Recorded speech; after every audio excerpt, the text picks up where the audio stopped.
What's up? What's up? It's the Arthur Most Experience with Deke. I'm Arthur Moats, and that's my main man, Deke. What's going on? Man, I'm vibed out. Can't complain. Life's good. The usual. How things with you, though, man? Good. I have a dilemma on my hands. Oh, snap. I think I'm gonna transition. All right. What we transitioning to then, man? Exclusivity with Ooh. dad hats. Exclusivity with dad hats. Yeah. Man. Yeah. You coming in hot today, so talk to me, man. What's going on? What has sparked? I saw my hats, the black one with the white pirate P and the all black. It is clean, yeah. One with the the black pirate P. Absolutely. And dad hats. And I'm like, that has a vibe, bro. I think those are the most versatile hats. I feel like those are good hats too to wear out. Okay. They look better whenever you turn them around backwards, I think, than the ones that I already have. Because the problem with the ones that I have, I like the structure to them. Yeah. But the back is a strap back. Velcro back. I'm sorry. Okay. That makes sense. Yeah. No, it's because you got and Velcro, I don't like that as much. Back, and then you have like the dad hat. I don't like the that buckle. as much. Yeah. And I don't think I really like the under brim as I do compared to the dad hats. Because the dad hats, it's dark black. These ones, it's not green. It's like just gray. Okay.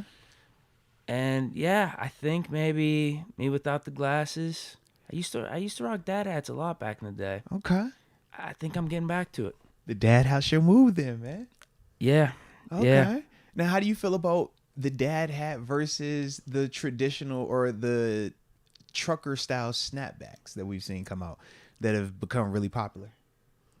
I like those. I might just be going dad hats for myself though. Okay. I don't know if I'll switch my mind in 6 months or a year, but I think I'm gonna say no flex because you got the flex. maybe I'll sign a a 3-month contract with dad hats. Yeah, I like it. 3-month contract. This pit hat obviously fits the mold. With a player option at the end of it. So Yeah. that way you get to dictate on it. All right. I can respect that. Right, yeah, player option could be like, still I'll go majority dad hats, but maybe it gives me the chance to If you want to snap diversify back for one or two hats, yeah. That is funny. I like that though, actually though, bro. I do like that. The dad has definitely a vibe, man. I remember for me, man, I was like, not anti-dad hat, I just didn't really care about the dad hat. But then I think probably maybe 2 years ago was when I really started to like tap into like dad hats like that. Yeah, man. But they're vibe though, without a doubt, man. They definitely are vibe. I think it's what I'm going to be about going forward. I like that. But I like how you even hit us with the growth, man. It's 3 months. You say, hey, I'm gonna sign a 3-month deal. Usually you're like all in, this is it. See. Like, you know what I mean? But it's good to hear you giving yourself a little bit of playroom.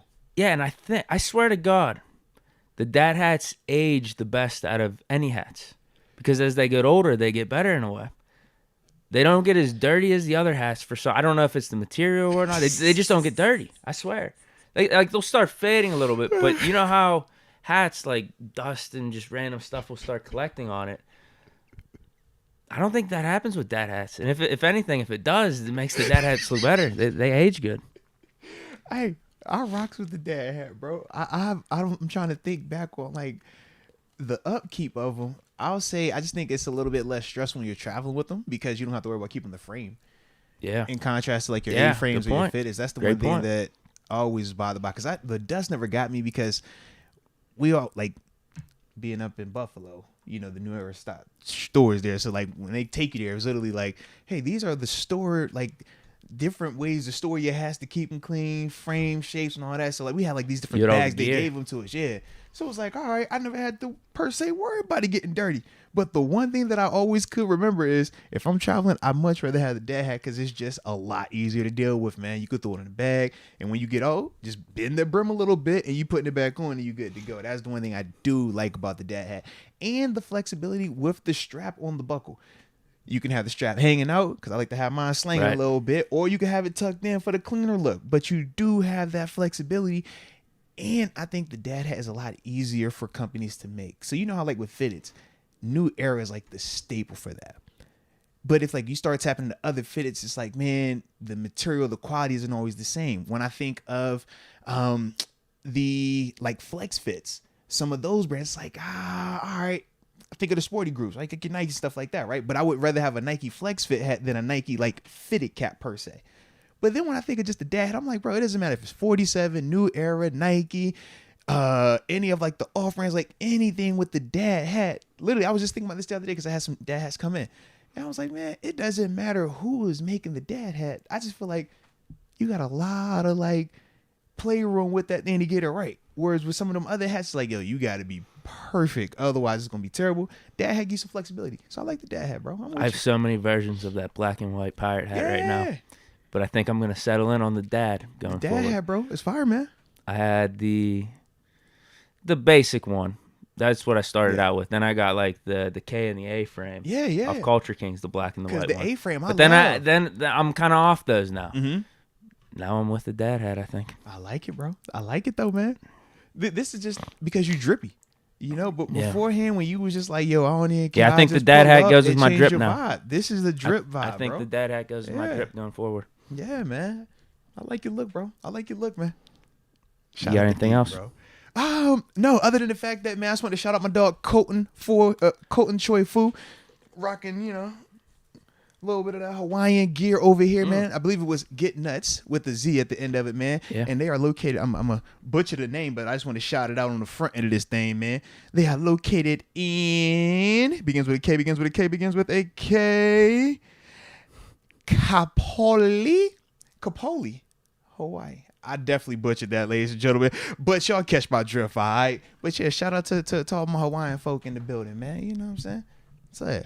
We got some people in the chat giving their personal preference. Oh, on the hats. Let's talk about Frank it. K likes Flex Fit. John Easton has fitted hats being the best. Fitteds are fire. See, like, I'm traditional. Like, I grew up as the fitted being the thing, and then I've switched from fitteds to, like, I love my snapback fitted look. But the dad hat is definitely in rotation, though. But then I'm a beanie guy, too, though. Y'all know me. Like, it's beanie season year round, man. Like, love me a beanie. Rod Dollars, dad hats for the win. Dad hats are fire, though, bro. He says he rocks the polo ones. Yeah. Polo Ralph Lauren. See, I remember those coming up. Yeah. We used to always, like, when I was coming up, I looked at the dad hat with the Polo Ralph Lauren. Like, yo, those the pretty boys. Those the cats. You know what I'm saying? Like, they usually got the hat to match the polo shirt. I'm like, bro, we was over here rocking the white and black tees. All right, tall tees. That's all we could get, you know? But shout out to them polo ones, though, man. It was definitely fire. Alex Papamichael likes Mitchell and Ness. Mitchell and Ness make some fire ones. Mitchell and Ness low-key sneaky. Like, I remember when you showed me the shorts that Najee had on that one time, and they ended up being Mitchell and Ness, and I was like, I would have never guessed it. But then I even think of, like, some of the sweatshirts that we've, like, seen, or, like, I pulled up in from a couple in this joint, and he was like, yo, the Mitchell and Ness kind of fire. It surprises me, though, because I always think of Mitchell and Ness as strictly throwback jerseys, you know? But shout out to the Mitchell and Ness crew. I respect that. There was one more I wanted to get to. Curly Top 19. You're right. The beanie is not Afro friendly. You are absolutely right.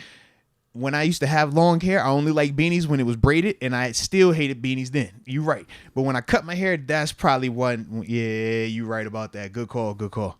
Zine and Bowie. Dad hats are a smooth vibe. They are, bro. You get away, like, I just feel like you can be old or young with the dad hat. You could turn up or you could turn down. You can go out. Yeah, I think they're very versatile. I can go out on a date night, or I can go blackout bar crawl. You know what I mean? Like, the dad hat just gives you either. I can go to I can go out to the spot right now with the fellas, turn the hat backwards. I'm dad hat, and then it's Saturday. I need to go to my son's, baseball game. I turn it to the front, and you know what I'm saying, cut on out. Then I'm good to go. Yeah. Joe Gerber says the 47 Velcro backs are super hard. That's the one I'm talking about. That's the one I've had since the beginning. It's got the Velcro back. It's got a little bit more structure to it, but it's not pointed like the A-frame or the K-frame from Culture Kings. But I'm going dad hat now. Yeah. Let's go. We'll see if I ever go back. Like I said, we got the option on the deal. I think I'm giving it 3 months. I think I'm giving it the spring-summer vibes. I'm such a hat dude, bro. Like, between the bucket hat, I'm like, I can't turn on a bucket hat. I need a bucket. And then I used to roll rock the fedoras. Like, I like a hat, man. Man, shout out to you, Deke, for being a hat guy, man. Shout out to these dad hats, man. Let's go. And Ron Shea Jr., a dad hat is just that, like, it's literally what I have on right now. Yeah, it's what he's wearing. You got that bend frame.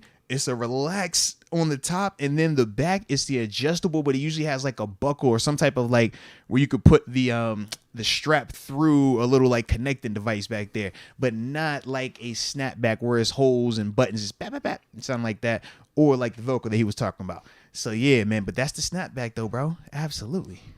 All right, you want to hit these, not super chats, I guess shout outs first. I guess we probably should. Man, if y'all ready, I'm ready, Deke ready. Man, go ahead. Let's start it out there, man. So let us know in the comment section where you are tuning in from so we can give y'all those big boy shout outs to start today's show. And make sure to hit that like button on the front and subscribe if you have not done so just yet. And don't forget that notification bell either, baby. Snipe and Selly just says hail to Pitt. Let's go. H2P. Zenon Bowie says Allen Robinson just passed his physical. So then it should be official? I mean, the way everybody talked about yesterday was like it was official. Is it official to you? It feels official to me. Yeah, I mean, especially with him passing his physical. Yes. Yeah, I was about to say it's official, baby. I'm on the it's official train. So yeah, man. Yeah, that was the one little caveat. He needed to pass his physical. Don't Larry Ogunjobi us. Yeah. Jar Devil. Man, for those that don't know the reference, Chicago Bears was with Larry. That's who he signed with. Similar deal. Went there, filled the physical. Deal went to, trash can. So yeah. But hey, we appreciate that because that got him here. Jar Devil 310, San Pedro, California. Let's go. Shout out to San Pedro. Rod Dulles 330, Youngstown, Ohio. Share a line, baby. Share a line. John Pell, I've been rocking the Kegel since 15. The Kangol? Shout out to the Kangol.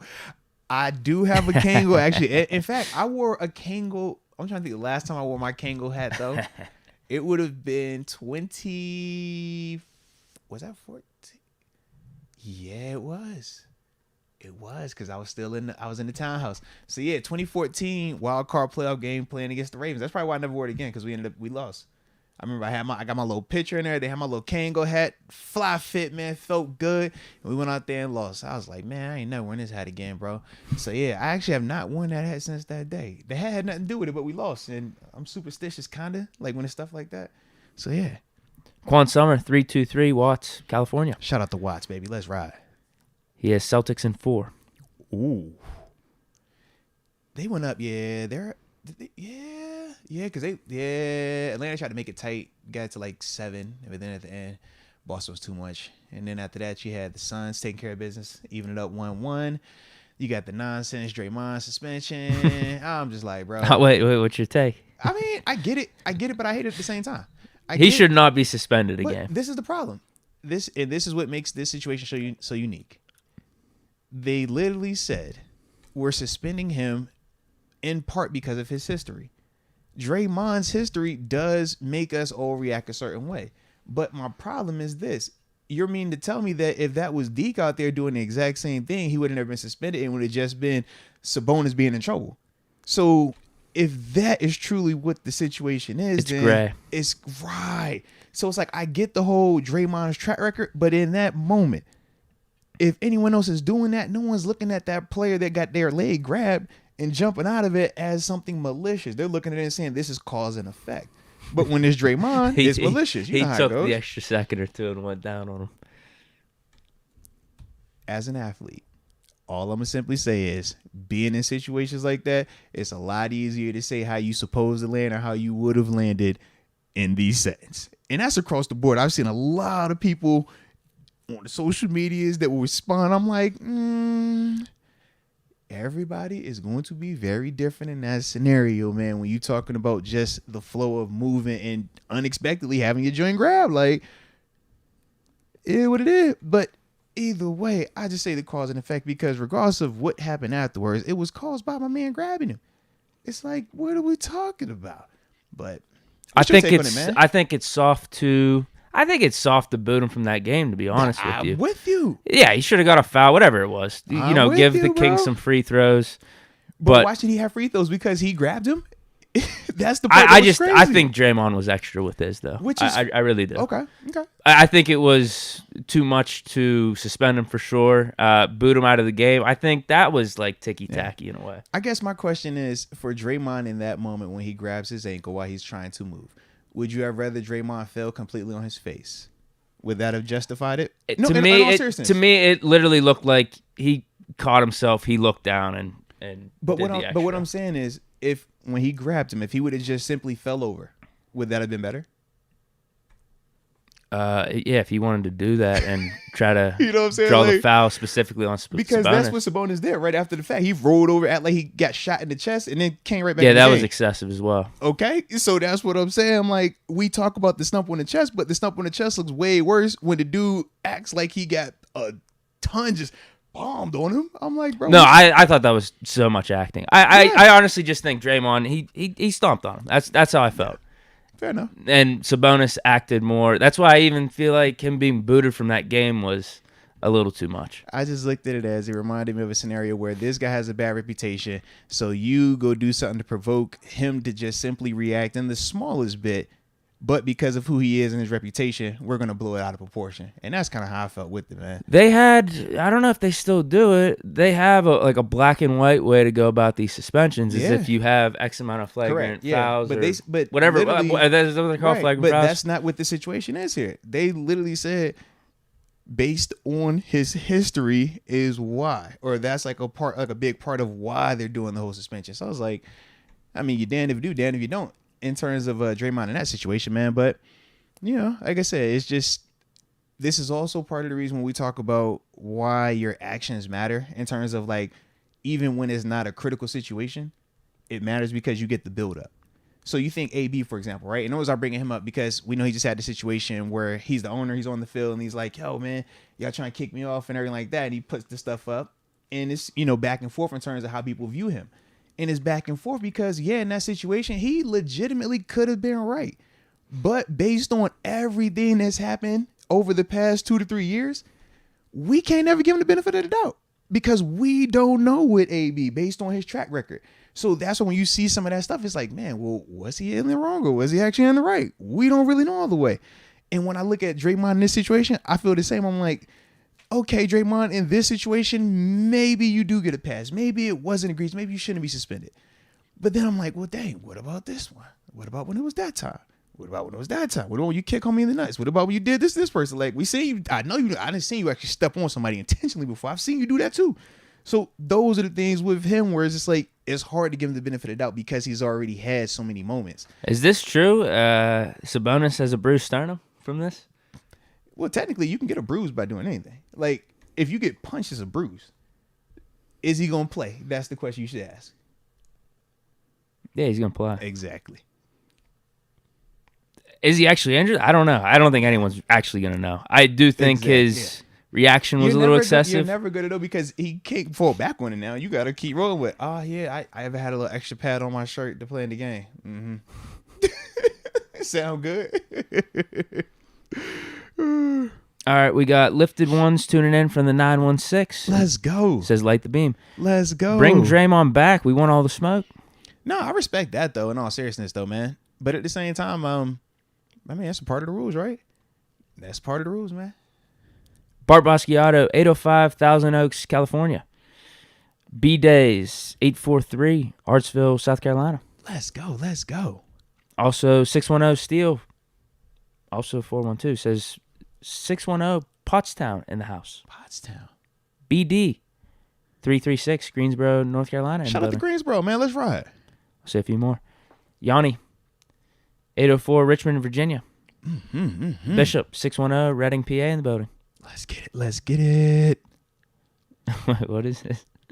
Frost says, I bought my dad a Kangol hat for Christmas. They was taxing for it. Hey, let's ride. Let's ride. All right, hold on. Let me tap it real quick because I like the Kangos. All right, shout out to the Kangos. But I got Val TV, yes sir, tuning in from the 412. Then Pernell Cherry, P Cherry, and the Sam Basham, aka the Crib. Major love.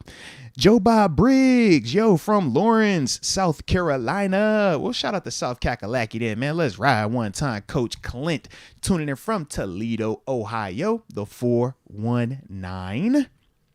And then after that, man, I got the 610 Steel 412. And I think this one you just said 61. Yeah, the 610 Pottstown in the house. You must have put it in that thing multiple times. Ain't nothing wrong with that.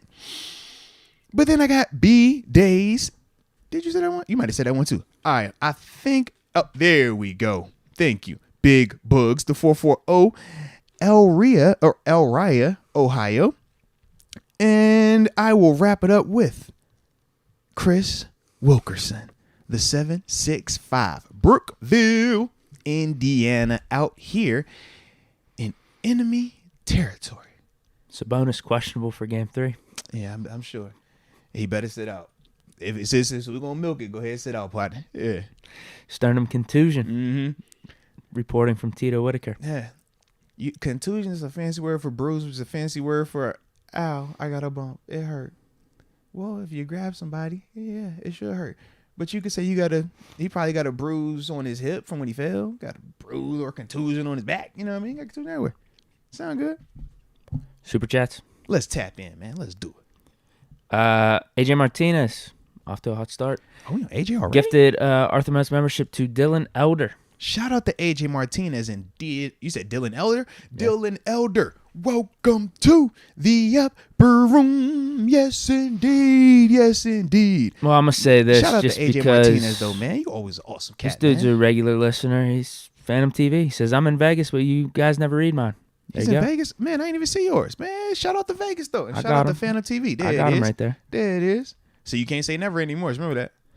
John Pell gifted 5 Arthur Moats memberships. Hey now, John Pell. Shout out to you, John Pell, paying it for being an awesome dude, man. We salute you and appreciate you from the heart.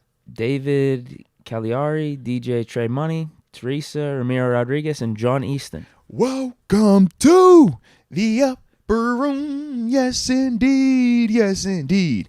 And we definitely appreciate your support from the heart, man. Welcome to the family, each and every one of y'all. Other Jacob, hashtag Picket Fence, says shouts to AJ, Tito, X-Concept, Steeler Girl, and Rod. Big time shout out. Big time. Road to the Bank News. Started 420 a little early, Moats. Hashtag Browns pack, Ravens pack, Bengals pack. And trust me, this pack is hitting.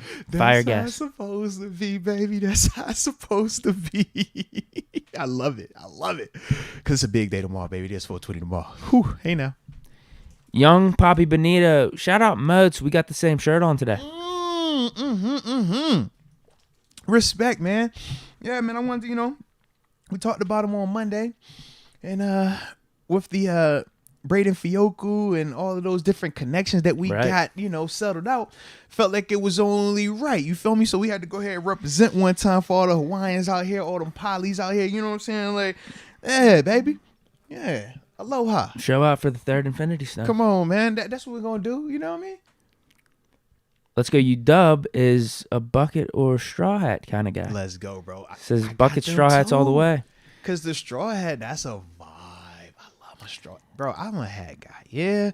The bucket hat, definitely a vibe. Let's Go UW. But the straw hat, when I'm on vacation, Deke, that straw hat, it do hit sometimes. It just make it feel right. Man. Or when I'm cooking. I could see that for Let's Go UW because isn't he always traveling and doing the scouting he always for on the go. College football and stuff? Mm-hmm. Next, we have Rich Rasmussen. Deke, thanks for responding to my Twitter post about Fahoko and the gauntlet. There it is. But are we forgetting Jalen Warren is Fast Willie Parker's cousin? That is true. I've heard that. That's 100%. I remember that was brought up when we talked to him. We signed Warren. Yeah. I mean, that counts. I mean, that for sure counts. That has to count, right? And he's a legacy how player, close? too. Willie Yeah, Parker's how close? Legacy, that's the question. Again, it's the same question. I'm assuming close enough. It's being brought up in articles. If it's mentioned, it's got to be close, right? If we say Jalen, or if we see him again, we got to ask him. Yeah. Like, bro, is Willie your Parker? Is Willie your Parker? Jeez. Your cousin. It's Willie your cousin. He's definitely his cousin. They're related. Like how cousins are y'all cousins? Is it blood related? Is he like your cousin, or he's just like, that's my cousin? You feel me? Like, which one is it? Yeah, did you grow up with him being around? Right, because I'm like it's gonna be like, yo, that my cousin, that my cousin right there. Like, that my cousin. I don't know. Or did they just find out once Warren made the league? Cousins. Yes. I don't know. Mm-hmm. I think it counts right now, though. I think there's definitely a spot for it. I'm liking it. I'm counting it. Liking it. Wow, we really could get 6 this offseason. Uh-huh. We really could. Okay. Just read Let's Go UW. Read Rich Rasmussen. We on AJ Martinez. Yeah, Nagasaki, right? Yeah, he says, word of the day, Nagasaki. Blackout. Yikes. Okay. I wish do we got any context behind it? I have no clue. I don't know why he brought that up. Oh, all right. Do you? Does anyone in the chat? No, I was trying to think. I didn't know when you brought it up. I was nervous. You know, I get nervous every once in a while, man. I just ain't know. No. He's no. So now he's saying something else. He says not that word. He says naugas. So maybe it was a typo or something. Okay. With his phone, aka booty. Master 55, dig one. All right. Hey, ain't nothing wrong with that either, man. In any context, all right. It's a part of all of our bodies, so we all gotta have one. So I'm with you. All right. Mm-hmm.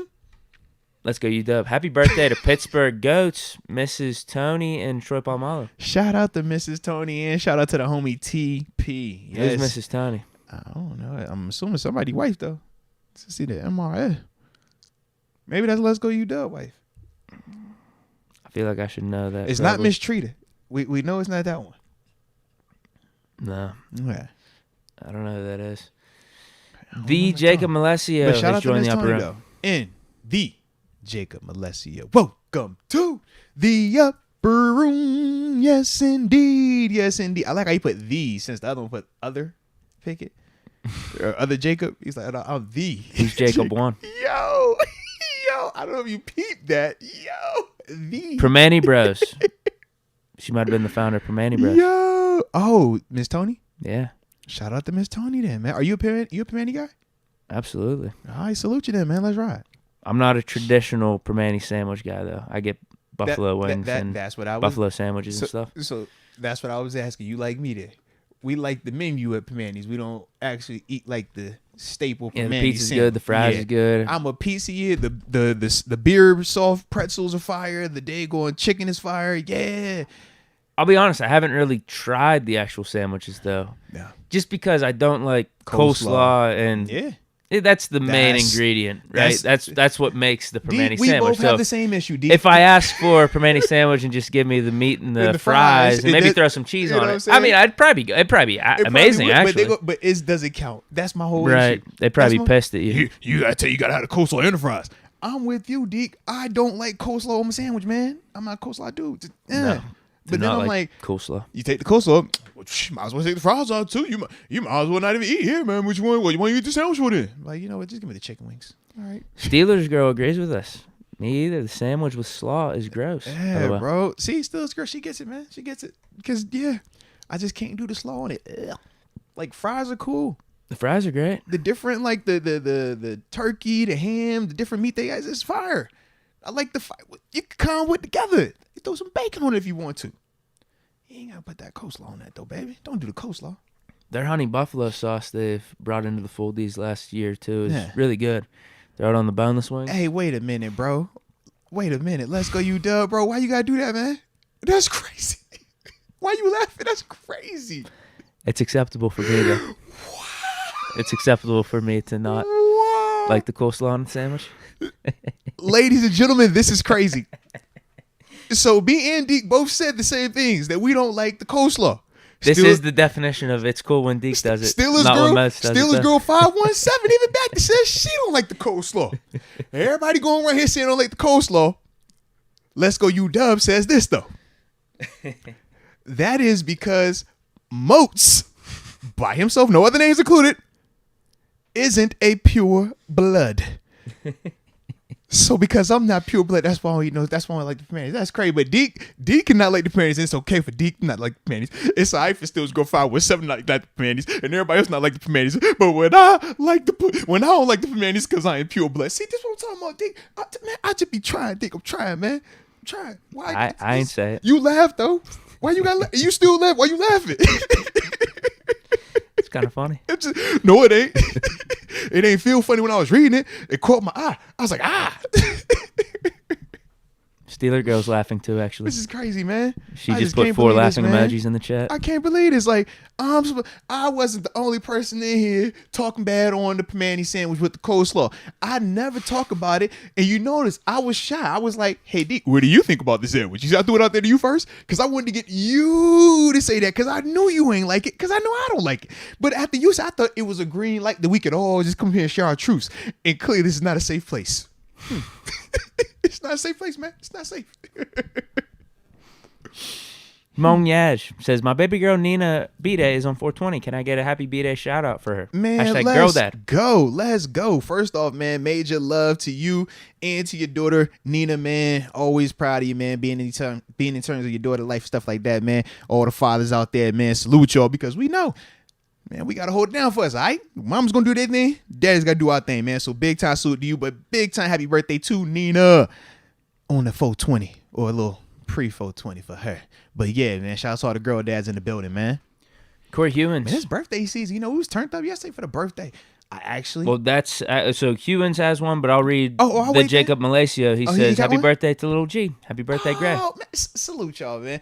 And I do want to let y'all know, I did show G Money the comments, man, because I posted a little pic on the YouTube community page, and I did show him the comments, man. He was like a celeb. He did. He was like, dang, yo, this is super cool. He was really happy, and he did want me to tell all y'all thank you. So everybody did had a nice little comment on the little picture I posted. A little man, he did say thank you. He did appreciate y'all. So yeah, just wanted to let y'all know that. But yeah, man, he felt real important, man. But it was a good vibe. I forgot all about that was yesterday too, man. What'd you guys do? Man, so we ended up going to Top Golf. You know, that's his thing. Oh yeah, He said, I want to go to Top Golf, but I want to be on the first floor. He was like, I've never been on the first floor before.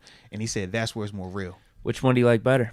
He likes the first floor because he felt like... After the fact? He felt like it was at the then. He was like, when we're up top, it's hitting out, but it doesn't feel like when he's actually golfing. Whereas when you're on the first floor, because you don't have that drop off. When you hit it, if it's rolling or however, if you hit it bad, like, it's just you. But then he was like, Dad, I want to go back to the golf course now because he's I want to go putt. Can I go stand in the sand? I'm like, great. This is Top Golf. We know we can do that here, baby. But yeah, it was a vibe. But I was going to say, man, that was my first time hitting clubs in 2023, man. First time since, November, December time frame of a year ago. I low-key surprised myself. I was actually all right. It would, like, usually when I only golf like once a year and then I come back and golf, I'm like the most atrocious, like terrible. I was actually halfway all right, Deke. I felt some hope, like maybe I'm raising my floor up a little bit. That's what I felt like. We'll find out though. Obviously, we'll find Big day out. Sunday. Big day Sunday, man. I get to go out there with the fellas. I can't wait, man. Cause I know y'all do that. Y'all do that golf thing. Y'all nice. I'm all right. No. And see, that's what I took about time. Like, see, Deke the one that gets you in trouble. Because Deke always gonna be like, I'm just all right. I'm just kind of cool. And Deke be nice out there on the golf course. So I'm gonna just try to have some contact out there. That's just good, clean contact. But I'm excited though, man. But it did feel good though. Lil man definitely had a blast though, bro. So saw the Pickett jersey. Oh yeah, He say his best birthday present ever. Yeah. Oh, see, you funny. But yeah, that was one on his list. He was like, I went to Kenny Pickett jersey, and we made sure we left that out because we was turning 8. So we like, we're gonna have you in that all day. Yeah. But he also wanted to see a Crosby jersey. He wanted to see the kid, the home 87 with the captain, because that's the one I got. Standard home. Yeah, the standard home. Nice. Yeah. So we ended up getting him that, and then the OG electric football. You know that, like the little things we like bounce around in the little Never seen it. Yeah, so it's like, man, I remember like when I was growing up, they had them. I guess they like repurposed them and like brought them back out lately. But yeah, he was like going crazy because he wanted one of those. So we ended up finding the electric football set for him. Yeah, man. Other than that, though, he was good though, man. Like, ain't get in trouble in school, so it was a vibe, man. It was a vibe. Did he want to go to school? He actually did. I was gonna say, what's the rules here? Would you let him stay off school? Oh yeah, because you know me, I don't even want to work on my birthday. If it's my birthday, I don't even want to prep. Don't even have me thinking about anything on my B-Day. It's my B-Day. So yeah, they all got the green light to stay home on birthdays, but some of them be like, I want to go to school. Yeah, and he's definitely one of them ones like, I want to go to school. He was like, I got my fit. I got it. You know what I'm saying? So I'm like, all right, I got you. Yeah, man. Nice. Happy B-Day to G. Man, my little man growing up on me, man. Got me feeling like I'm growing up all of a sudden, man. I really felt like a dad yesterday. Like, bro, you really ate? How the heck this happened? Like, where's my baby? Like, yeah. Corey Hewins, pray for me. I'm in this FedEx truck, no AC. Oh, yikes. That definitely sucks. Prayers are up. Stay strong, my friend. Stay strong. Skydiving hack, Joe Dumars was the person that made the call to suspend Draymond. Good and call. Funny thing is, Dumars was working in the Kings front office a couple years ago. I did not know that. Collusion. I'm throwing it out there. Suspension gate. It's almost like that KC turf guy in the Super Bowl. Yeah. Good call. Head of the turf, head of the Super Bowl grass. He had red ties to him. Yeah, he had all those ties to KC. Actually got Yeah. Super Bowl rings from when the Chiefs won way back in the day. Yep. Said he bleed red. That's what they said. And then all the stats were out that the Chiefs players only fell like 10% of the time. Eagles players fell like 35%. The Chiefs players never had to like change cleats on the sideline. Eagles players were doing it throughout the whole game. Sodgate is what they call it. Road to the bank news. Nobody wants to see a Lakers King series. If someone says they do, they're a liar. Bron versus Curry. Yo, I actually agree with that. I'd rather see Warriors Lakers. I agree, but I'll say this: if De'Aaron Fox, Malik Monk, and the little young boy Herbert, if they playing like how they did Game 2, that looked like old school Golden State because they were shooting the lights out and couldn't miss. But typically, that's not how they play in terms of the consistency element of it. Whereas with Golden State, we know they've been doing this for years. So yeah, I am gonna have to default to Bron versus Curry. Yeah, but I'll settle for Bron versus De'Aaron Fox and Malik Monk and them boys. I ain't tripping either way. No, we'll light the beam. We'll go up to Sacktown and light the beam for them. All right, or they can come on down to LA. We can show them how we get it down there in the city. But either way, it don't matter, baby. It don't matter. All right, let's go UW. While I'm sitting watching. Also smoking some oxtails. Oh, fire. What do you think makes the Hall? Yeah, who do you think makes the Hall of Fame first? Art Rooney Jr. or Hines Ward? Art Rooney Jr., is he talking about the owner right now? Yeah. Like the second. I never hear him called Art Rooney Jr. Yeah, it's though. always the second. Art Rooney the second. Yeah, that's how I always heard it too. But I'm going to go with the second. If I had to pick between the two. But how often are they inducting owners? He doesn't have any Super Bowls under his name as the main guy. Yeah, so I'm just like, but how long, like, because who's the most recent owner that got inducted? I have no clue. That's what I'm saying. No like, clue. I don't know, but I'm just, because I think Jerry Jones is in, right? Yeah. Right. He got in probably like 4 or 5 years ago. Right. So is he the most recent owner? Maybe there was 1 or 2 before. Yeah. But I mean, Jones. I was gonna say he's like an OG owner. He's not. He bought them. Not, yeah. He bought them. What, in the '90s, right? Right. But he's definitely an iconic owner. Yeah. Polarizing. Yeah. Got a couple championships with the Cowboys too. Or no, 3. Yeah. Was it 3? Or was one of them with another owner? No, I think it was with different coaches, right? Different coaches, but it was all under him. Yeah. In the '90s. Tito said it's 15 owners in the Hall of Fame currently.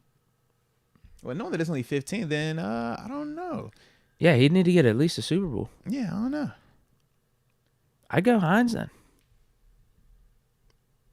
Yeah, I'm still going Mr. Rooney, man. I just think that certain things are just a little bit easier for him. We know how the receiver thing is. This is going to be a debate. It's going to be a debate. It's going to be a debate. It's going to be a debate. I just think it's harder to debate against owners. That's what I would say, Mr. Rooney. But yeah, either one. I hope both of them get in soon. How about that? How does an owner make the whole? Like, what's the criteria? All the owners that are in? You got to win some rings. I'm saying, do all of them that have won rings? Because it's only 15. Yeah, you probably had to do something that was league changing, maybe too. Was he a part of the Rooney Rule though? I don't know. Or was that his pops? If I had to guess, I think it was Dan. If I had to guess. That's what I don't know. I haven't looked to see like which Rooney was doing what in terms of like we just include all of their accomplishments together and just like it's the Rooney family. Sure. And leave it at that. Yeah, because how much was what maybe Art Rooney II running the team Right. in the late stages of Dan's life? You see what I'm saying? Like, I don't know. I know when I saw Dan at the later stage when I came to Pittsburgh, he was there, but yeah, y'all catch my drift. He was not a spring chicken anymore per se. So yeah, but by title, he was still Right. the guy, Right. Yeah, I'd lean Hines. Now let's go UW. He just came in and said Junior was the one who built the 70s dynasty. Huh? That's what he just said. The guy that's the owner right now? Let's pull it up, bro. We got a little time, man. I'm about to say because Wait, I'm confused. We might not be talking about the same guys. that's what I'm trying to figure out. Then That might be. Wait, I'm so confused because Is there an Art Rooney II and Art Rooney Jr.? That's what I'm wondering. I could see Art Rooney Jr. getting in if that's the case. If he was like, right, because Dan Rooney is Art Rooney Sr.'s son. Does he have a brother named Art Rooney Jr.? That's also Art Rooney, the OG's son. This is why I just said let's just Google. But then they have because the owner right now called Art Rooney II. You're confusing me. All right, you're confusing me. I type in Art Rooney Jr. and current owner is popping up. Okay, Art Rooney Jr. was inducted in the Steelers Hall of Honor class of 2018. This isn't Art Rooney II. They're different guys. You're right. Yeah. Art Rooney the Jr. and Art Rooney II, different. Okay. Interesting. Yeah. So maybe he has a better case. So then. Let's Go UW says he presided over the best drafting run in NFL history in the 6-year span between 69 and 74. So that's what like Mel Blount, Mean Joe, Donnie Shell, all of those dudes, the Jack Cans, Lamberts, like. So he's responsible. All those cuts were into him then. That's really confusing. That is crazy. Bro, this is Art Rooney Jr. and Art Rooney II. And, That's and really as soon as you confusing. pull it up, I'm like, oh, yeah, That's I guess that him. does make sense. You're right. But that's not the current that owner. is crazy. He is the current vice president, though. Did you know that? Wow, that is nuts. Shout out, bro. Shout out. Whoa. I need to know why that's the case. Whoa. Why wouldn't Art Rooney II actually be Art Rooney III? Yeah, because my dad's junior. That's why I'm the third. Yeah, he's not junior and I'm the second. I don't know. That's yikes. Is it because is Art Rooney II the son of Dan Rooney? Is that why? Maybe. And it wasn't like the line of Art Rooney Sr. to Art Rooney Jr. Yeah, because they said like it was offset, right? Yeah. We learning today, babe. We learning today. I'd say he's got a good chance. We are learning today. He's part of that 70s dynasty. If that's the dynasties that he was putting together, I'm going to stick with my answer. See, Deke have blood. I told y'all. I said Art Rooney Jr. Y'all thought I was crazy when I said Junior. Deke over here talking about some championships. I told you I knew it. Yeah. Thank you for Googling that, Deke. Has he been brought up or mentioned? Yeah, he just did with today. the Hall of Fame? Yeah, he just did today. I just have never heard of him getting nominated and stuff. I hope he does. I hope he gets in. That's knowing that though. Yeah. I guess technically, I mean, he's probably got some type of part ownership in it, but he's not actually an owner. We're talking about 15 owners getting in. He's been a part of like the front office and stuff. Yeah, he's front office. Yeah, that's definitely different then. So then, yeah, I think that he has a really good chance. Then, yeah, there we have it. Bro, I'm still stunned. The second and junior don't mean the same person anymore. Mind blown. My whole life, I always thought that. I was like, dang, if my dad would have just called himself, the second, then he could be the second, I could be the third. But I say he's junior. Dang, that's crazy. AJ Martinez clarifies on his initial super chat and says it was spell check. Spell check tripped. Okay. For sure. Demented Loon has joined the upper room. Shout out to Demented Loon and welcome to the upper room. Yes, indeed. AJ Martinez mistreated and I spontaneous combustion. Oh. Good news. Hey now. Ain't nothing like a little spontaneous combustion, Deke. All right, everybody loves a little spontaneous combustion. Salute you. AJ Martinez also says now, sorry, lackluster.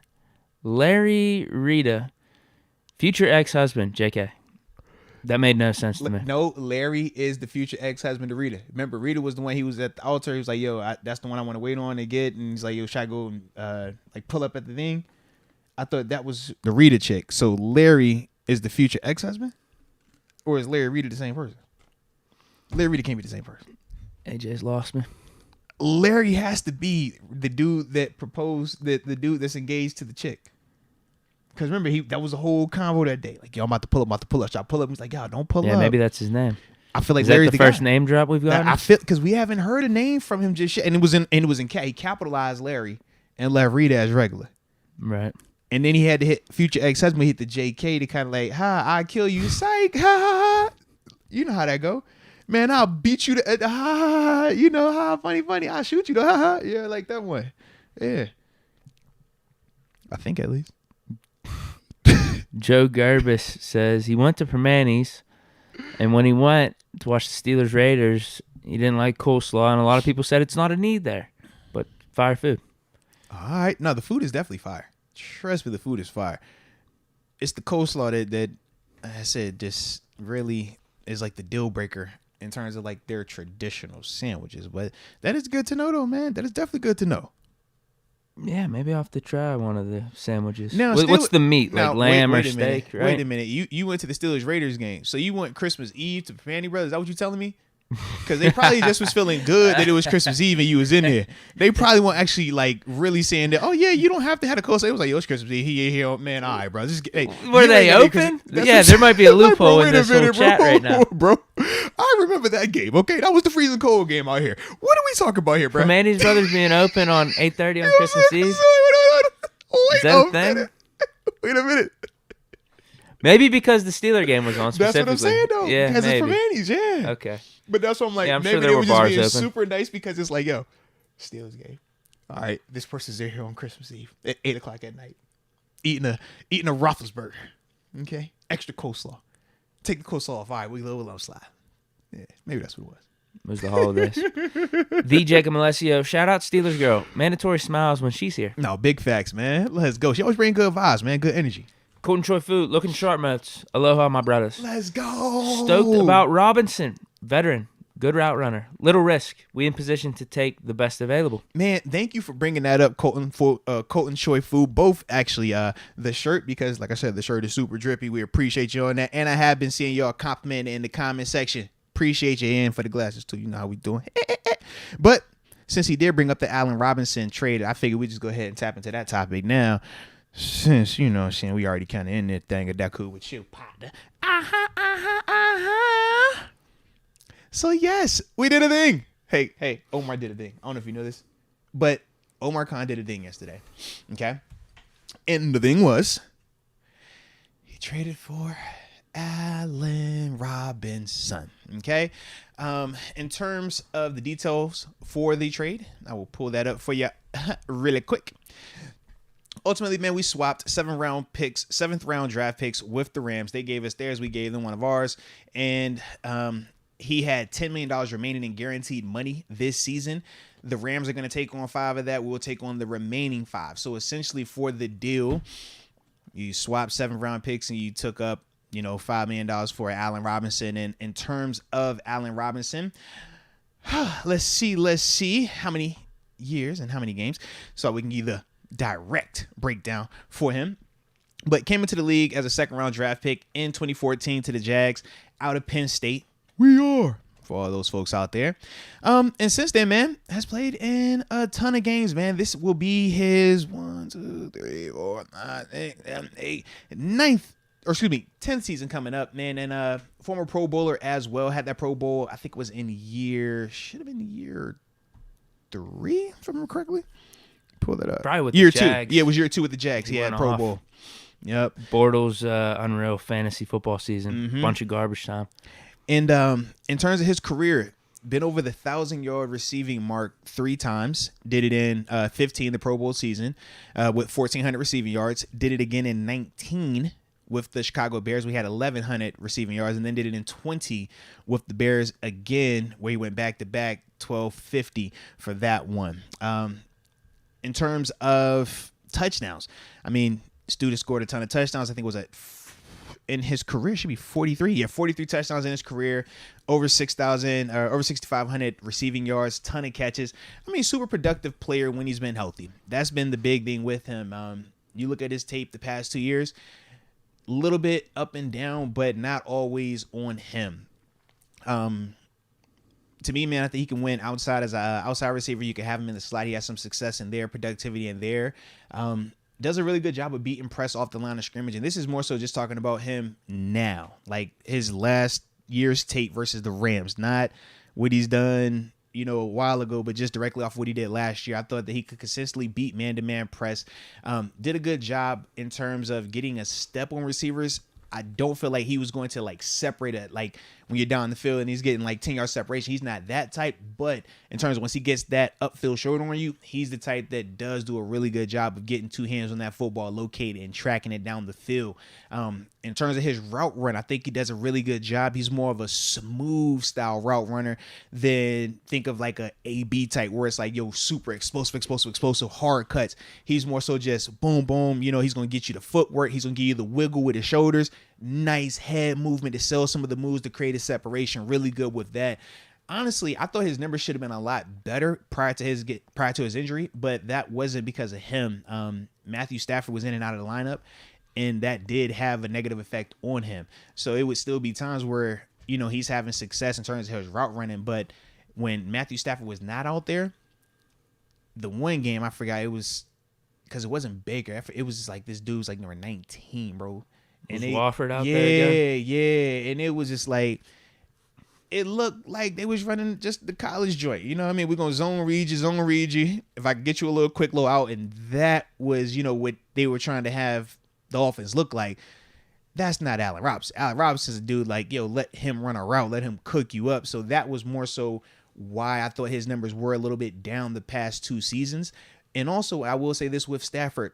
It wasn't necessarily that I didn't think that Stafford and him didn't click, because I feel like they did. I just feel like Stafford wasn't forcing it to him.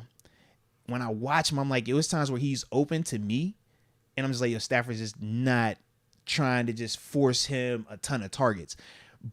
And Stafford wasn't even good last year either. He was hurt while playing. But that's the thing. I just feel like it's one of those scenarios where you get him more opportunities. I do think he still has a lot more production available for him, even though his past 2 seasons statistically doesn't reflect that. That's why I was like, yo, make sure you check that tape. That tape will tell you a little bit better of that story, because I know it's going to be some people out there that try to naysay that part of it. You know? But he's still you got to really think the the Rams QB situation last year, and he was hurt. Like, he didn't play a full season. Like, I think if you just take his numbers from last year and he played full 17 games, he ends up with like 500 or something. That's still with weird quarterback play. And then the Bears, wasn't that Justin Fields' first year?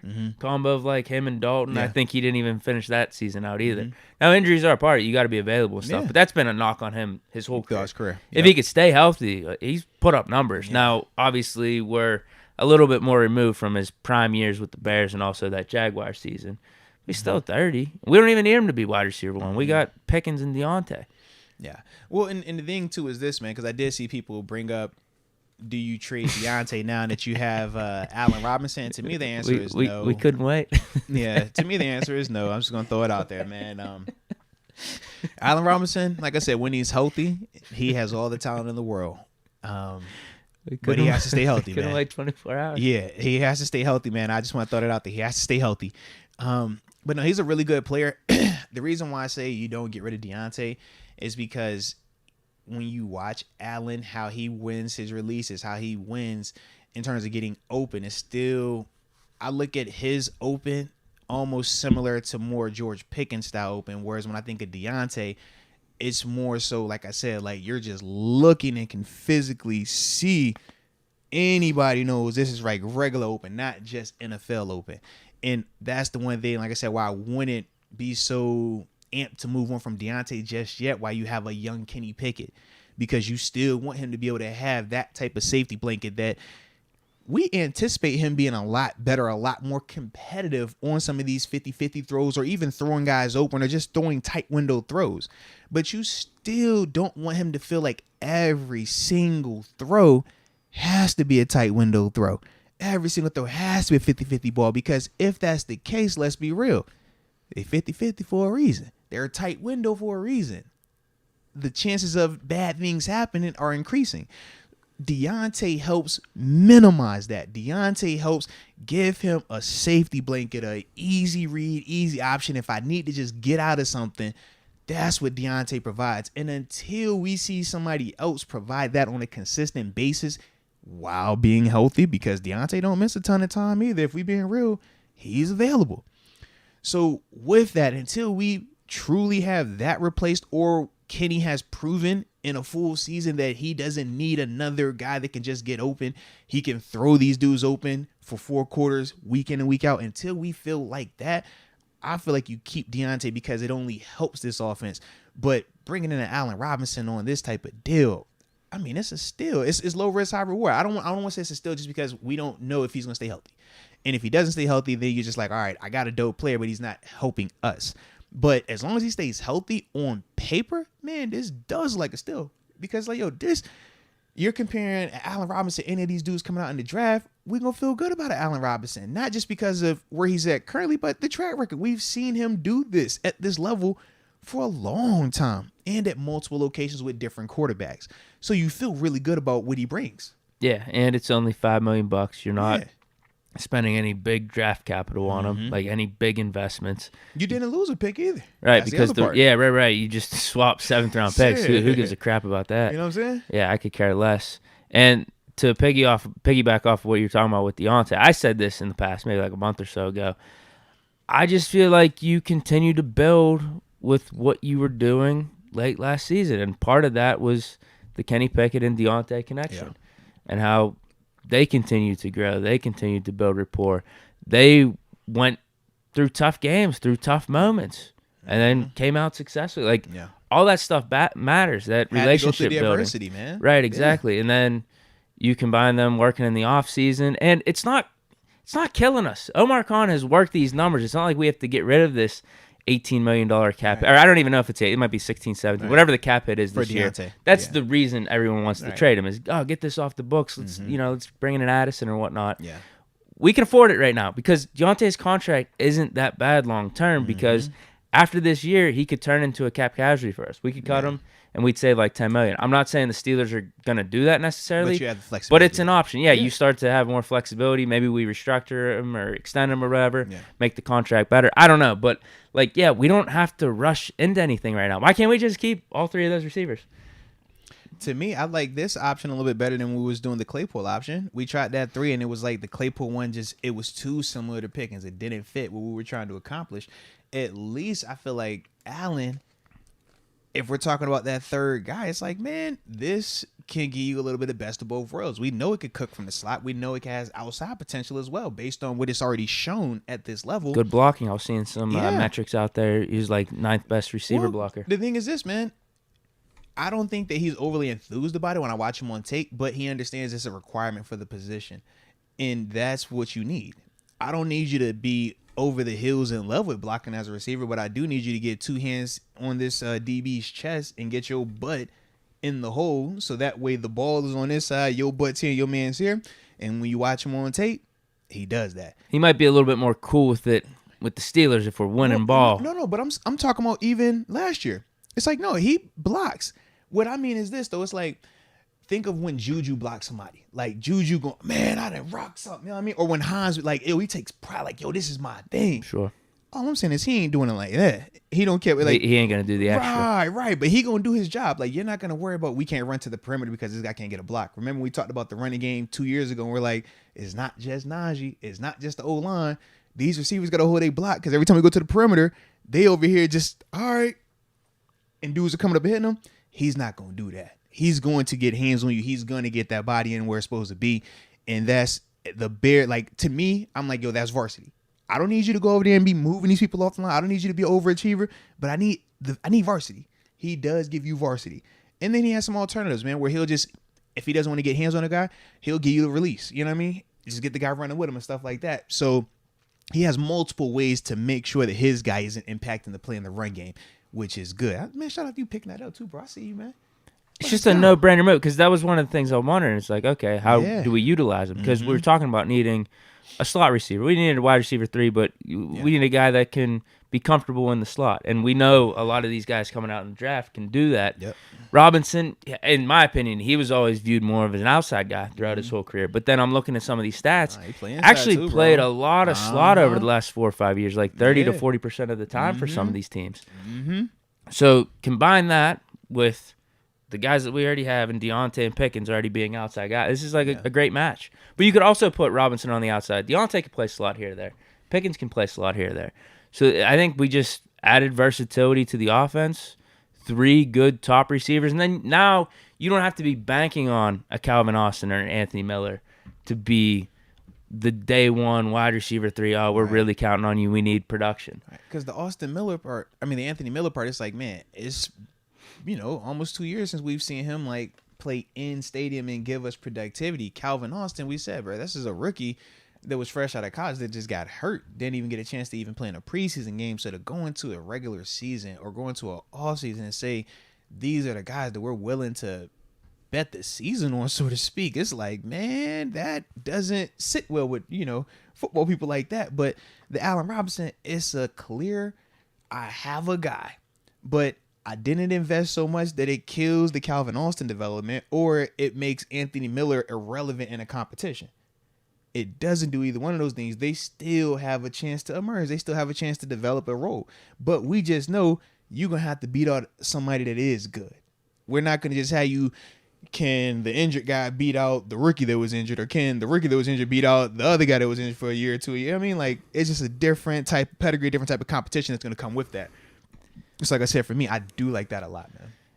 And automatically, based off his floor these last 2 years, and that floor, we talk about 400 with the Bears and then 300 something with the Rams. And that's, again, not playing in 17 games. So honestly, extrapolate that over a full regular season, that's like 500 yards. If he gives us that, that's good for a third receiver in this offense. But I think he could do more if he just stays healthy. Yeah. Maybe get up to 700, 800, 900 yards. That'd be awesome. Of those players,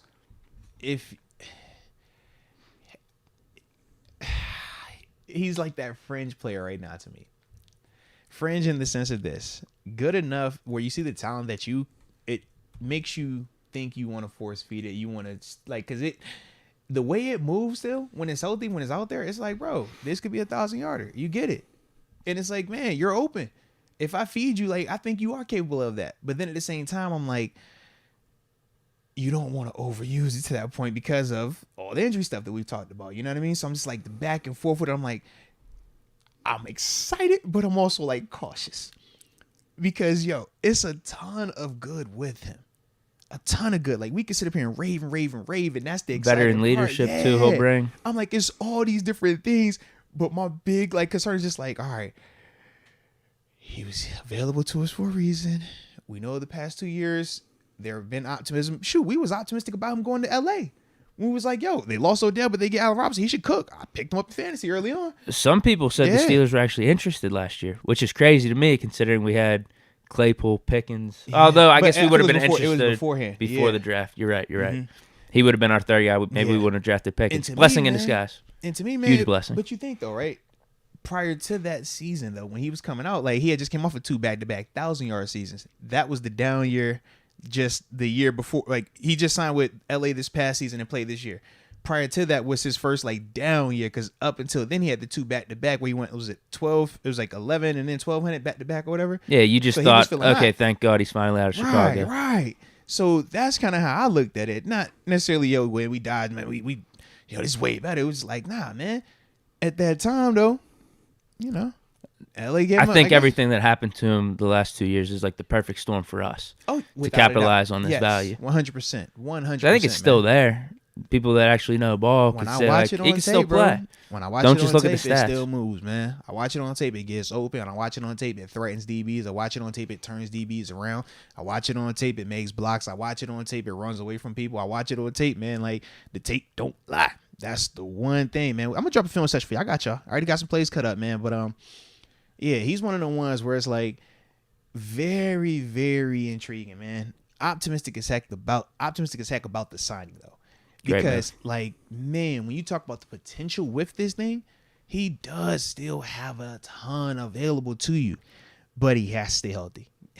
Man. So we're a little over 5. We got to call TG. You're good. TG, I was texting TG. So he said he needed like a couple minutes. So I was like, all right, just let me know when you're ready. Text me right back, and then we'll pop him off. All right, how about this aspect then?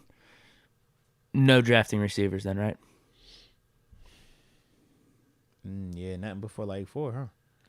I think we're good. I'm good if we got Allen Robinson, Pickens, Deontay, Calvin Austin, Anthony Miller, and Gunner. Yeah, Calvin Austin's my draft pick. Gunner is my like, if I need to take a flyer on something late, that's Gunner.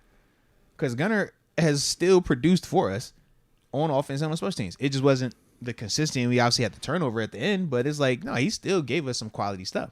So I'm taking the Gunner option over the wasting a 7th-round pick and see if something come in here and have a little fun. Like, if you want to get that WVU guy in like the 7th, Right. sure. But yeah, anything other than that, I don't want to take a receiver in the first 4 rounds now. I'm with you, man. I'm with you. Do the third edge rusher, left tackle, cornerback, linebacker. That's it. I'm with you, man. I am. Don't think we need to go receiver. He just texted me, bro, so we good. Yep. We're loaded on offense. I'm with you, though, bro. Like, Calvin is my draft Muth, pick. those 3 receivers, Najee, Jalen Warren, offensive line revamped. Right. Bro, just, I'm going to call him up, and then we can get this we can keep this convo rolling, baby. We can keep this convo rolling. Because, yeah, there's a ton of options with this thing. Like the scenario we're in.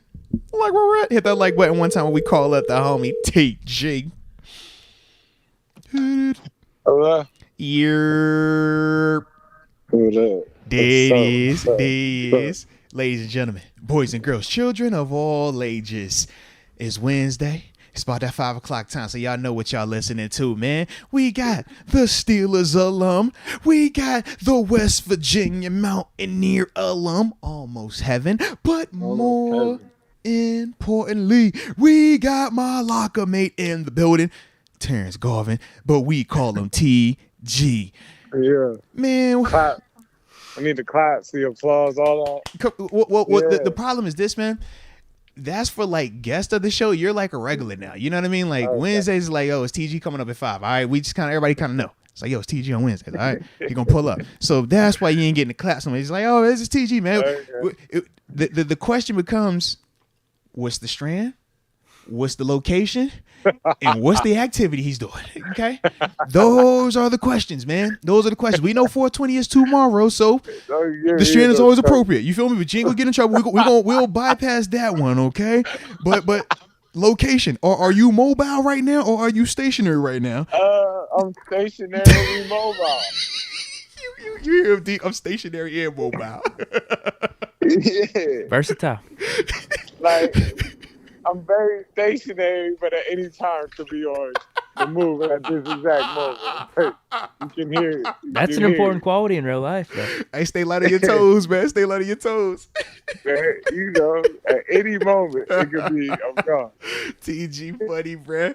In activity, I'm just going to leave it as TG just doing some TG stuff, all right? We're going to leave it at that. We'll need no other details, okay? But, man, we got to talk to you because obviously, since the last time I talked to you, we done had a new member join the family. We done made a trade for a little wide receiver action, a cat that was out there on the West Coast. Whoa. Yeah. Can we talk a little Allen Robinson?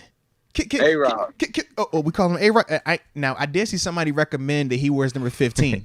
He'd be the real AR-15. I just want to let you know that it was people that commented. They say, yo, AR-15 and tell TG that so we can really have him. I like that. That's what they said. That's what the people said. I ain't say that's what the people said. I just wanted to relay the message to you. I don't think he should wear that, though. 15 at receiver? You ain't feeling that, huh? I'm just saying, you know, it's only one AR-15 right now. You know who that is. You know who that is. No. Mr. Backflip himself, all right. But you said he's picking number 2 in Carolina. Nah, I can see that 15 though. I'm just joking, but I can see that. I can see that 15 being cool. That would be a cool number. I don't think it's no flair or anything when it comes to the number with him. Like you know, like I don't see nothing flaring or anything. Well, I was gonna say because technically we got a 15. I think 11 is open. Technically 15 is Cody White though. Yeah, I did see that. 11 to look good. I always like 11 at the receiver. That'll look good. Okay. Yeah, I kind of like 11. I think that's a hard receiver number personally. Number two is available too, right? Yeah, I think you can give up 2. Number 2 is available. Yeah, it's time. Yeah, now. We're like a month removed from whenever we signed Pat P. Oh, actually, hold on. 2 was in the conversation then. Actually, hold on. Yeah. Because 2 is Mason. Oh. Yeah, it's time now. We're further removed, and he has not re-signed. Yeah, and so that number's available. You know how that go. You know how that go, TG. You know how he said lead to a low. We saving it? I don't think the 2 look good. I don't like the 11 will be hard.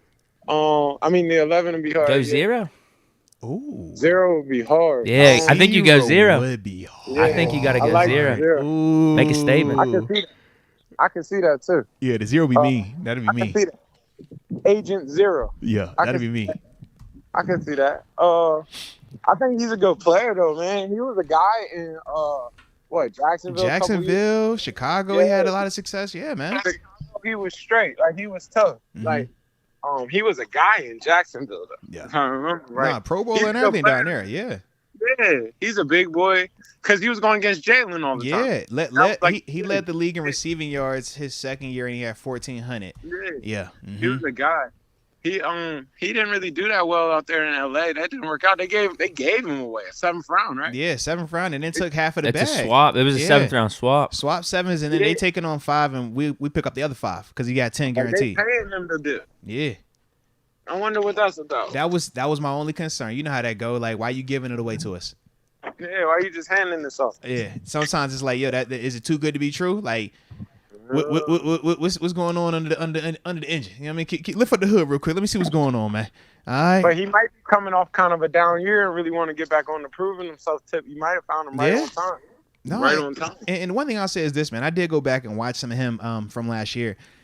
He still moves well. When he was healthy, he still would get open. He still could catch. He still was super slick, beating the press, like all of these things.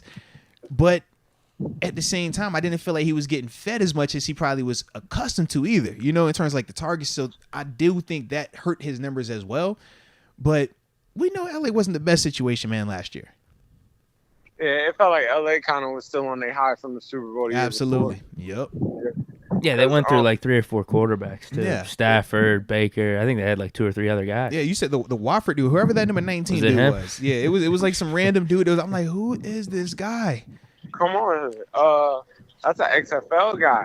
That's a former AAF guy. You know what? You're absolutely right. I apologize. Yeah. No disrespect. Come What was on. his name? It Don't wasn't talk Wofford. like What's that. his name? What's his name? No, I'm that's trying to serious. think his first name. I know exactly what you're talking about. Yes, you're right. That's a former It wasn't. AAF guy. Yeah, it was. Yeah, don't come for the family. I'm not coming It's not for. Wofford? No, I don't know who you're talking it was about. oh my gosh, because when I looked at him, I was like, yeah, this definitely. Yeah, I'm gonna pull him up real quick. Hold on. I know exactly. Because I'm about to butcher his name, and I don't want to do that. But yeah. Shout out to man. You know we got love for the AAF, and man, I'm trying to think. We didn't talk to some AAF. We didn't talk to some USFL. We didn't talk to some XFL pre and the OG one and the new version. Oh, this dude ain't. XFL playoffs. I don't even see him on the roster anymore. Hold on, bro. Yeah, he ain't on the roster no more though, bro. Yeah, I'm like, I tried to pull it up. I'm like, dang, man, they done whacked him. Yikes! Do either of these names sound familiar? Trent Walford or Bryce Perkins? Either of those names? I'm not hip to Bryce Perkins. I want to say I've heard Wofford. These are guys people are bringing up in the chat. No Walford. I'm not hip to Bryce Perkins. I'm trying to pull up. I'm gonna pull up the stats from last year. Is he in the I XFL right now? He's on that Trent Seattle Walford's team. not John. We're talking about John Wofford, like Wofford, right? Those are different guys. John- no. Here we go. John Wolford. It's John Wolford. Wolford is like W-O, like Wolf, and then like WOLFORD. Like WAFFARD. No, that's not how this dude spells his name. It's like Walford. Walford. John It's like Walford. I thought it was yeah, Wofford. Yeah, that's the dude though. This is the guy I'm looking at right here. Yes, this is him. Let me see what his number was. Was there another guy though too? Where's your number at? They ain't got no info on this I felt cat like right they had here, like bro. 4 or 5 different quarterbacks. They were down so bad. Because they had the Bryce dude. Was it Bryce Perkins? Okay, that's who someone brought up in the chat. Bryce Perkins, and then they brought in Baker at the end. Yeah.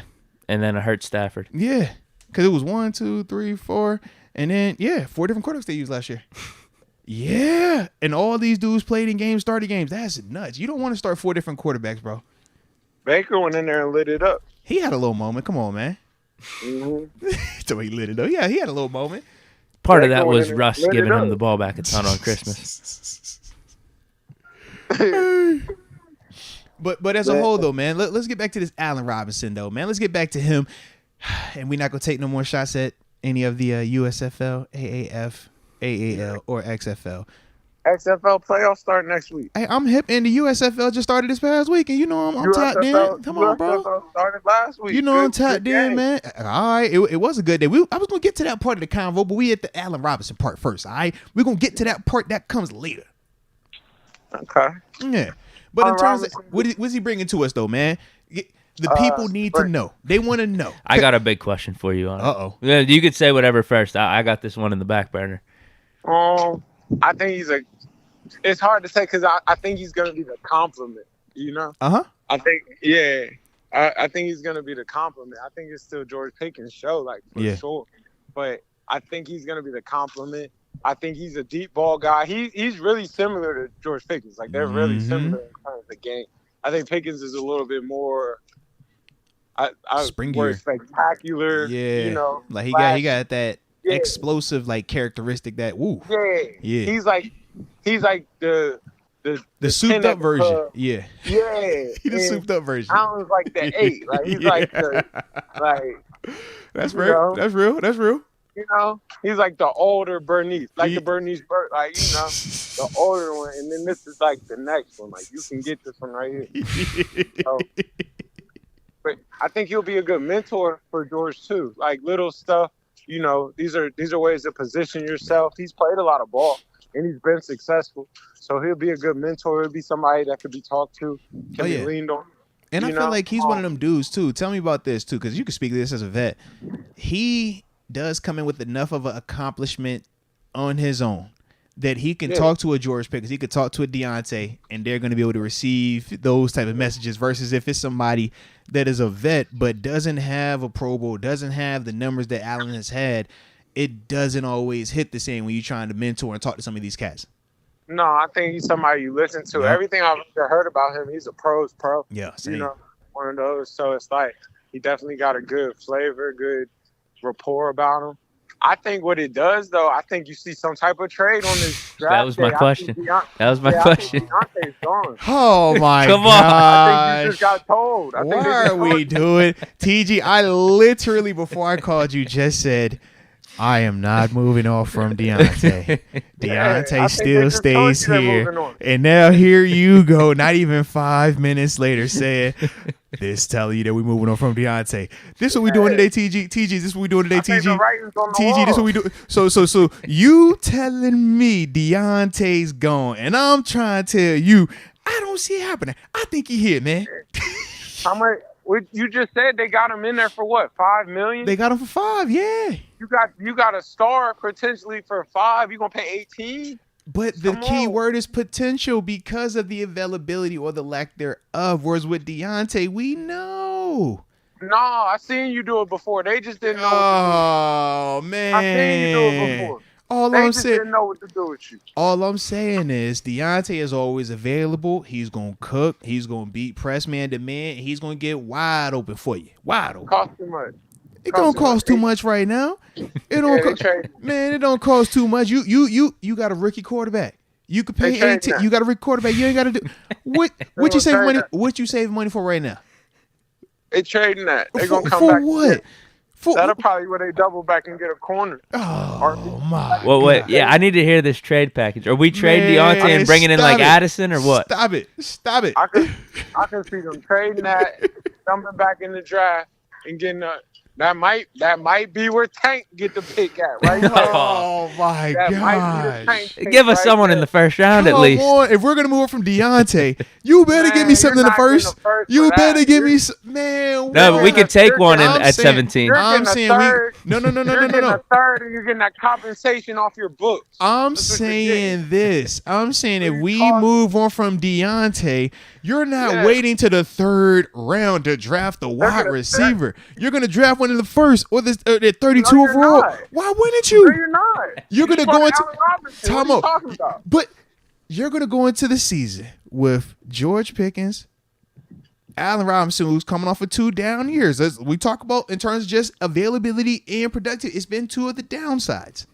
Okay. And Calvin Austin, who we drafted a year ago, but didn't even play in a preseason game because he was hurt. Yeah. Come on, man. You ain't doing They're that. still asking questions. No, this You is George not Pickens' doing that. show. It's the George Pickens show. They drafted that in the second last year. It's Yes, showtime. but you still got. So you ain't gonna make sure. You ain't gonna make sure it's there all the way. Make sure what? You know it's there all the way. You seen it. I agree. They told me the same thing about Claypool too. Now, I know Claypool is different No, than they didn't Pickens, tell you that but about yes, Claypool. yes, they did. No, they Yes, didn't yes, tell you. Claypool had a lot of questions about did. Claypool. Man, everybody was expecting Claypool to be the guy in year 2, man. Everybody was. He came off the first years where he led the league in touchdowns as a rookie or led the all-rookie touchdowns. Man, you look at Justin Jefferson, you look at this guy, and everybody was trying to sell Chase Claypool like he's a Justin Jefferson or in that category. Yes, No, he wasn't. Bro, No, he wasn't. They were saying you that knew his that. Twitter posts and stuff. Well, they said it either way. I thought he was going to get 1,200 or 1,300. A lot of people said that. That's all I'm saying, Maple dude. A Trump. lot of people said they were that. comparing him to Megatron and stuff like Exactly. that. Exactly. And But what that was his happened? size, though. But what happened though? We needed to see it finish. It never got there. It gave us flashes. This is night and day a different monster. This is a way different monster right here. I'm drinking the Kool-Aid as well, but man, we still gotta have some type of like, yo, we ain't got no type of contingency. I agree with I agree with TG that. But you're saying that like Deontay is the juice, I'm that was that. I'm saying that's the safety net. I'm saying Pickens gonna be the How's guy that the safety net? because he gets open. That's why all the quarterbacks we've had throw him the ball 100 times in a season. He led the league in drops 2 years ago. He picked that up. Hey, that's cool. He still He still gonna get all the targets. You know why he get the targets though? Because he gets open. Exactly. Yes. So until you got somebody that can consistently get open, how do you move on from that? Is what I'm asking I don't think that's the problem. I don't think that's what they're looking for in that. Like, yeah, you got that. Now they went with 2 big bodies. They still got the fast boy that didn't play last year. You just said it. The fast boy that hasn't even played in the preseason just yet. Okay. But we talking about banking on all of that's a lot of questions though. That's all I'm saying. You're talking about 18 million. Bro, but that's 18 million that we at least know what it is. But what is it? It's a former Pro Bowler. It's a guy that's gonna give me 80 to 90 catches. He gonna give me 80 to 90 catches, about 800. You know what I'm saying? He can give me that. Man, you probably could have got Juju back for that if that's the case. Juju, different type of receiver. You know that though. Juju don't get open like that though. But that's what makes Deontay to me with a rookie Kenny or a young Kenny. It's like, man, you want the guy that gets open. It's an easier throw. We know that. That's why you brought in this big body. What are you talking? That's why you brought in the big body. That's a bigger catch radius. That's exactly what you're saying. It's a tighter window throw though. You know and me know. Throwing them balls on the side, it's a tight window throw. That's the whole knock on. So when we think about this, is a 50-50 ball. What's a 50-50 ball? Throw it up. What's a combat catch? It's contested. Combat catch is contested. 50-50 ball, you just throwing up. None of that screams this guy is open. None of that screams, yeah, this is a high percentage throw. It's just saying I'm gonna give my guy a chance, and I'm gonna just say my athlete is better than your athlete, which is cool. But that's not a play open. I'm not. But I'm saying they don't get open like Deontay does on a snap per snap basis. What I'm saying. I don't agree with that. I don't agree with that. Fair enough. I don't agree with that. Fair enough. And I don't agree with that. No. Okay. No. Okay. We're not. No. Okay. No. I'm with TG. TG, I'm with you. I think Pickens is that guy right now. I do think he's that guy. He is. But what I do like about Deontay is he's a good compliment to both him and Robinson. Mm-hmm. And I don't think it's killing us right now because we can afford it. Con has worked the numbers that we literally have this roster set up right now that I think's ready to go in week 1. We built the line and everything. Now we have all these draft picks. And Kenny built a little bit of rapport with Deontay late last season and then through this offseason. I think you stick with that, at least for Kenny going into his second year. Bro, when AB turned into AB and they had to let Mike Wallace go, they had to make a decision. AB wasn't the superstar AB yet in the moment, but you knew what you knew from the practices in the moment. It's the same situation, a different year. History's just repeating itself. That's all it is. There's time. They're gonna move on. So no. Let's wait because I'm glad you brought up the AB conversation. I'm glad you did. AB ain't do that, and they ain't make that move in year 2 of AB's career. That's all I'm saying. This is year 2 for Pickens. AB was the earliest he ever get paid. Was it year? That money was for Mike Wallace. No. But thank you. And Wallace didn't turned it down. Wait. You said wait what? I'm saying. That money was initially for Wallace. He turned it down, and then he wanted to hit the market. And then they Man, gave that it to money AB. was for AB, man. AB was gonna get paid regardless. We know AB was gonna get paid. that money But was for that? But AB. was that year 2? Was that going into year 2? That's all I'm asking. What year was it? It was not going into year 2 when they made that move. That's all I'm saying. You sure? I'm positive because we came in the same time. Me and AB same class, man. I know he didn't want year 2 because I know it won't. I know it won't. I know what I was thinking of year 2. I know we was all lead. Why I thinking of year 2? It wasn't that we was paying AB in year 2. You thinking year 3? After this season, I'm 100% with you, Deontay. I don't see a role for him here after this season, but it's hard to make that type of move based off of 1 year of productivity. That's all I'm saying. I'm with you. I just think that Pickett's going to be the guy. Pickett's the guy. But I think it's a year from now where we see them fully commit and we're like, yo, bump anything else. That's our answer. We ain't tripping on nothing. I just think that we got to see it. I think the team wants to see that, man, all the way through. Yeah. I think they do at least. I don't think the leverage you got to trade, like, this is your time. It's your chance. I think You're not wrong. No, you're not wrong. I think you could get the best value for him right now. I don't think you're wrong. You can, but stop it though. Stop it. Why you want to move on from? We want productive players, man. Is Deontay Johnson a productive player? Yes. He is. So, but we in the business. It's business, and you know it's business. It is. We got a rookie quarterback though, bro. It ain't costing nothing right now. But I think you're looking at it like in the standpoint of, is he a productive player? Like, he's a very good player. Yes, he is. Does he help the Pittsburgh Steelers win in 2023? Yes. I think you're forgetting, like, your lens is messed up. Like, yes, he's a very good player. Hey, man, don't come in my lens like that, bro. I feel drippy over here today. You know what I'm saying, man? Let me chill, bro. Let me chill, man. I feel good today. That's your lens. You're not looking in the right direction. You know what I'm saying? I feel real fly, but I threw my little lens. So I'm like, yo, man, let me stunt for a little bit. Hey. Bro, he's a productive player. That's not the disagreement. But is he a productive player? $18 million productive player? No. He's not. He's a really good player. He's extremely good. He's nice. Man, nice. I'm not going to take credit for this. Jacob Melissa just brought this up. He says OBJ got 18 mil as well. Yeah. They the same person? Well, one gave me production last year. One set out all year. So what you telling me? No, don't do that. Way different month. Oh, all right. Way different month. Here's what I'll throw in Deontay's favor, though. I was just wondering. Quarterback situation, Mitch and Kenny. He didn't cook with Ben. And also, we became a very, very run-heavy offense. Now, he needs to catch the ball more, just flat out. He does. But he do it with all of them. We Ben, pre-elbow Ben, post-elbow Ben. Well, he only had post-elbow Ben. I know. Post-elbow Ben. Mason. He had Duck. You remember Duck? He had Duck. I think he even got a wildcat catch from Jalen Samuels low-key. I'm just going to throw that in there, too. It just sound cool. Yeah, he got some Mason catches and he got some Kenny catches. That's 6 different guys he didn't court from and cook with, man. That's all I'm saying, baby. Cook with? I respect it. He ain't cook. He a Pro Bowl. He done made a Pro Bowl and he got the 18. He got the 18 for something. He's a good player. Like he's a really good player. He's a really good player. He is. I have no doubt of disagreement about that. He's a really good player. I just don't see it. For sure. I don't see it. I think something will happen. I just think something will happen. That's my only. Fair enough. So if they move on from Deontay, though, because you've been on this even before the Allen Robinson thing, you've been preaching this since the season ended, right? That Deontay is not putting on the jersey again. That's your. That was my quote. You've been on it and you've been standing on it. I respect it too, man. You ain't wavering. He's like, nah, this is my stance. The flag's planted. Let's ride.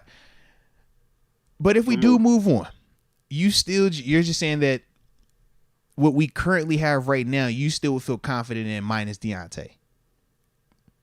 Yeah. I think it's a good offense. I think that'll be a good offense. I think Allen Robinson and George Pickens would be tough out there. For sure. I mean, it's big. We know that. We're gonna bully you. I like it. I think. Yeah, I mean, you got to draft someone for sure. I'm like, yo, I need something in here, but you could definitely build a bully ball like that though, because Pickens is gonna be a monster. I anticipate Pickens being a monster. He should not do anything except terrorize folks. And if he's doing that, that's still dope, but we still going to have something else we throwing to. So Robinson's on the other side, but like we said, they are still very similar. That's all I'm trying to figure out is who gives me my play in and play out stuff, man. Because those are big body outside dudes. Allen can bump into the slot and use some productivity there, but that's like I said, I just don't feel like either one of them are going to give me what Deontay's going to give me on a play in and play out. I just think George Pickens is supposed to be that guy now. Okay. You with me? I do feel what you're saying. And I'm looking at it like this. So this is probably where me and you are different.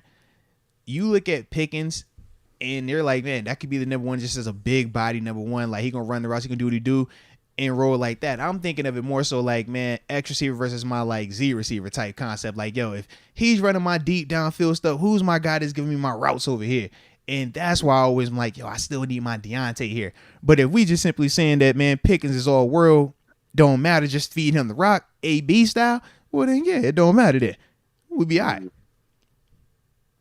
I'm with you. I just think he's a star. And I think he's going to come into his own as the star. Yeah. You know? He should. He definitely should. He definitely should, man. I think he comes in his time for him to be the star, you know? For sure. So, you just saying I ain't gonna let you ease into this. I'm gonna kick you into this stardom. You don't get. He said you ain't gonna get no Band-Aid around you, man. You out there. You the guy now. All right. I think he's eased into it. It's time now. It's time. Respect. Go be that guy. For sure. All right, now I did have to ask you another thing, man. Before we start talking a little bit more of this draft stuff, man. Well, actually, no, I guess it does kind of coincide with the draft. Bud decided to go to real home and not Pittsburgh home. Bud went home. What's up with that, bro? He went home. He went to the wrong house. What's happening, man? Bud stayed at the crib. What they give him, $4 million? What, $5 with up to $5 with the incentives.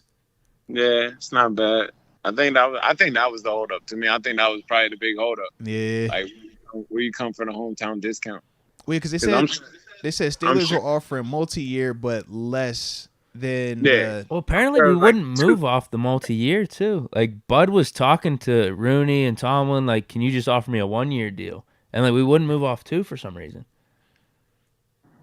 Oh, they didn't want to come off for 2 years? Yeah. Yeah. They probably didn't want to commit that long. That wasn't what they were looking to do.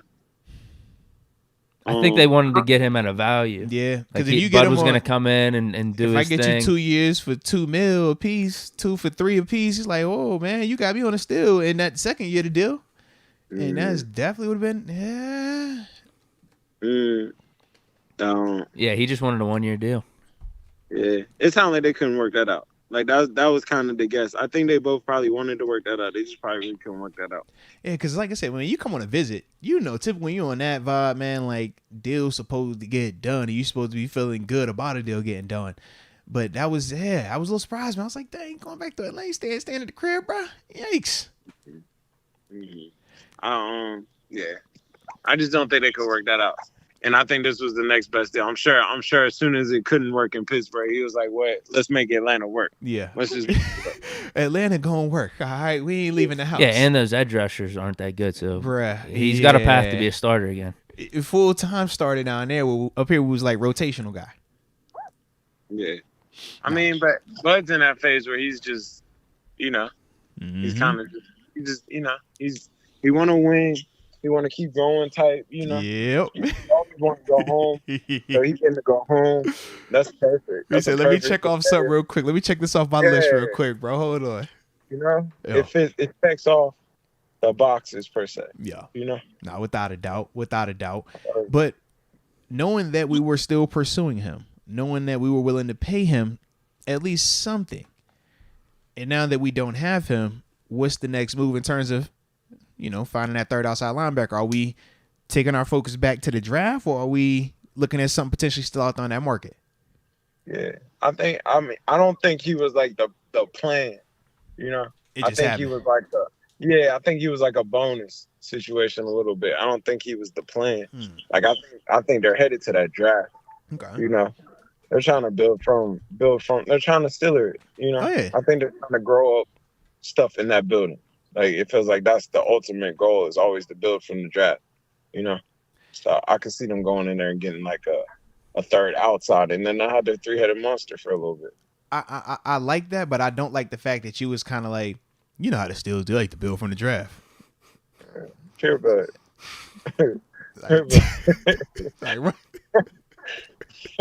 You know? Like, really, bro? This is crazy. This is crazy. We talked about this. We had the, you know, good red. This is crazy. Like, Deke, I can't. Here you go laughing again, bro. It's ever since you said that a week ago, TG. It just pops up every single day now. The chat brings it up. This has already been brought up at some point in time today because I said I don't like coleslaw on my permani sandwich. Deke said the exact same thing and said it first. They had no problem. I said I don't like coleslaw on my permanis. They say that's because you ain't no pure blood. That's because you have blood. I was like, what? I was like, Deke just said the same thing as I did. It's nuts, man.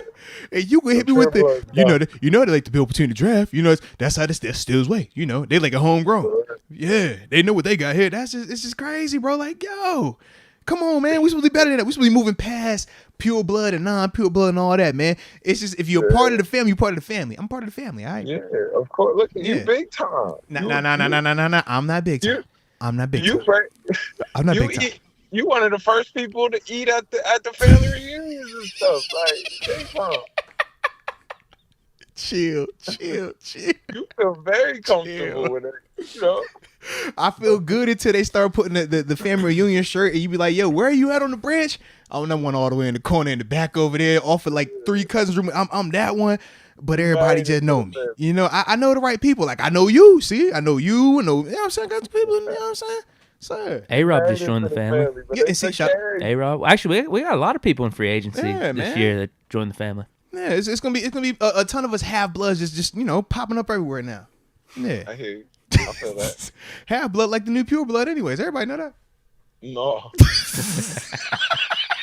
He said no. Can't go there with you. Yeah, not at all. For sure. It's all good, man. I ain't tripping. What they say? I ain't want to be no pure blood anyways. Yeah. You know what I'm saying? You know how the people were felt like devastated that Bud went to Atlanta. Like, oh. Hey, yo, whoa.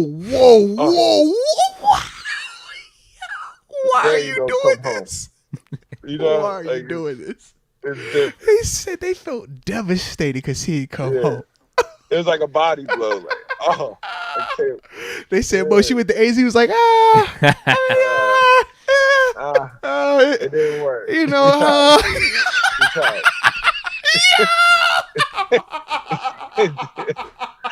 didn't work. We tried.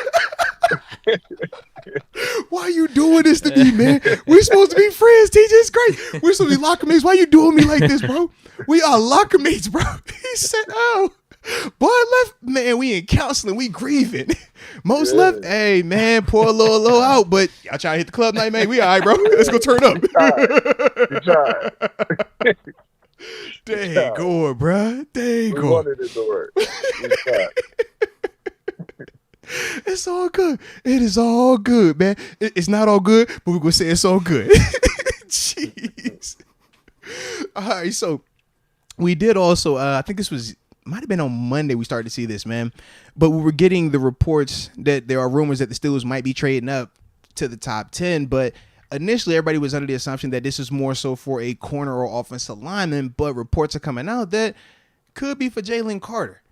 Obviously, the big boy, you know. Yeah, everybody know Jalen now. So what were your thoughts on that? You did. You did. So what's your thoughts on it? And that's why I was like, yo, wait, we not talking until we show up on Wednesday. So how you feel about it though, man? I think the Steelers would be the ones to pick him. I think the Steelers would be the ones to pick him. I think he's that. He's scary though. That's dangerous. That's very dangerous. Dangerous. The more and more we talk about it, I'm like, yo, you playing with fire. You playing with fire.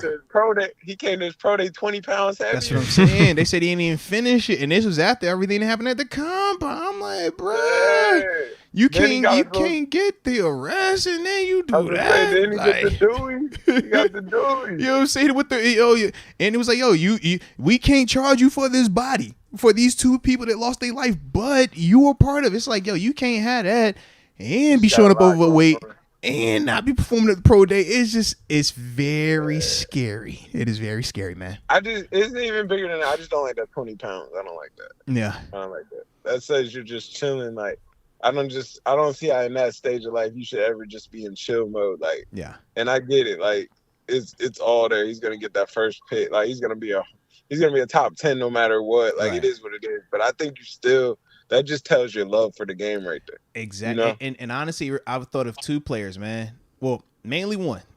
Albert Haynesworth. He was the one I thought of. Jamarcus. You thought of Jamarcus. Okay. Yeah. You went Jamarcus. Respect. Like, so when I saw the weight part, it reminded me, I was like, yo, I had to do with Marcel Darius, bro. He gave us 10 sacks, then he came back like 30 pounds heavy. It was like, whoa, what happened? He's like, out 57. Yeah, that was my dude. That was my dude. But it was like once he showed that he could do it, he was kind of like, oh, I'm cool now. And y'all gonna pay me? Yeah, it was a lot going on, but it was dangerous. It was real dangerous.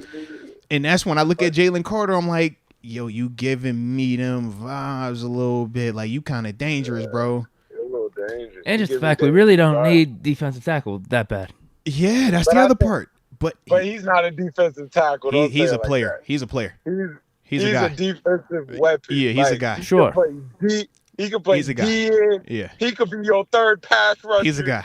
He could be your nose. He's a guy, he could bro. be your chase. He's different. He can play whatever you need him to play. Don't TG, let the number fool TG, it's certain players that when we talk about all this baggage and we like they're dangerous, but we still like, it's a top 10 player. Yeah. It's certain ones where it's like, yo, they tap AB. Think about AB, man. How long it took us to get to where AB was untouchable? Come on, man. Certain players are so talented. You ain't AB. Yeah. What AB do. Absolutely. It's certain players. You do what AB do, so you don't do what AB do. Show up on time to work, baby. You show up on time. Hey, it's been plenty of people that thought they was AB. Oh, man. Plenty. You know how to. Yeah, all right. We ain't gonna name drop, but there's been plenty of people that thought they was AB. They ain't here no more. They ain't here no more, man. Yeah. Jalen, though, he definitely got the talent, though, bro. He got the talent. Would you touch him, though? All that. Would you do it at 9? How much you giving him? I'd do it. I'd go get him. He ain't gonna be people there are talking 12. about our second round pick and maybe like a future next year. Like a third rounder up. That's what we had to do to get Devin Bush, at least. We had to trade up into the top 10. I go get that up. I get that up. Even hey, well, and this is the other thing though, right? So we do gotta, and just for some more context with this convo, we still do have a Cam Hayward on the roster. We did just re-sign Larry Ogunjobi. We did just draft DeMarvin Leal last year. We still have an Isaiah Loudermilk who I mean, like I said, later round, 5th round guy from 2 years ago. He's still on the roster. Yeah. And then from there, we talk about the nose tackles. Obviously, Montravius Adams, we re-signed him. Yeah, he good. We like him. He's good. Yeah. 5'7". Yep. And then we brought in obviously this a couple weeks ago, Braden Fioku, the cat from the Chargers, big body nose tackle. LSU. Yeah, LSU cat, the Hawker, absolutely, man. So it's like, man, we done some good stuff in terms of the signings, in terms of the depth in the trenches. I think that's the to-it that you've been looking for with all low key. I swear, I thought that.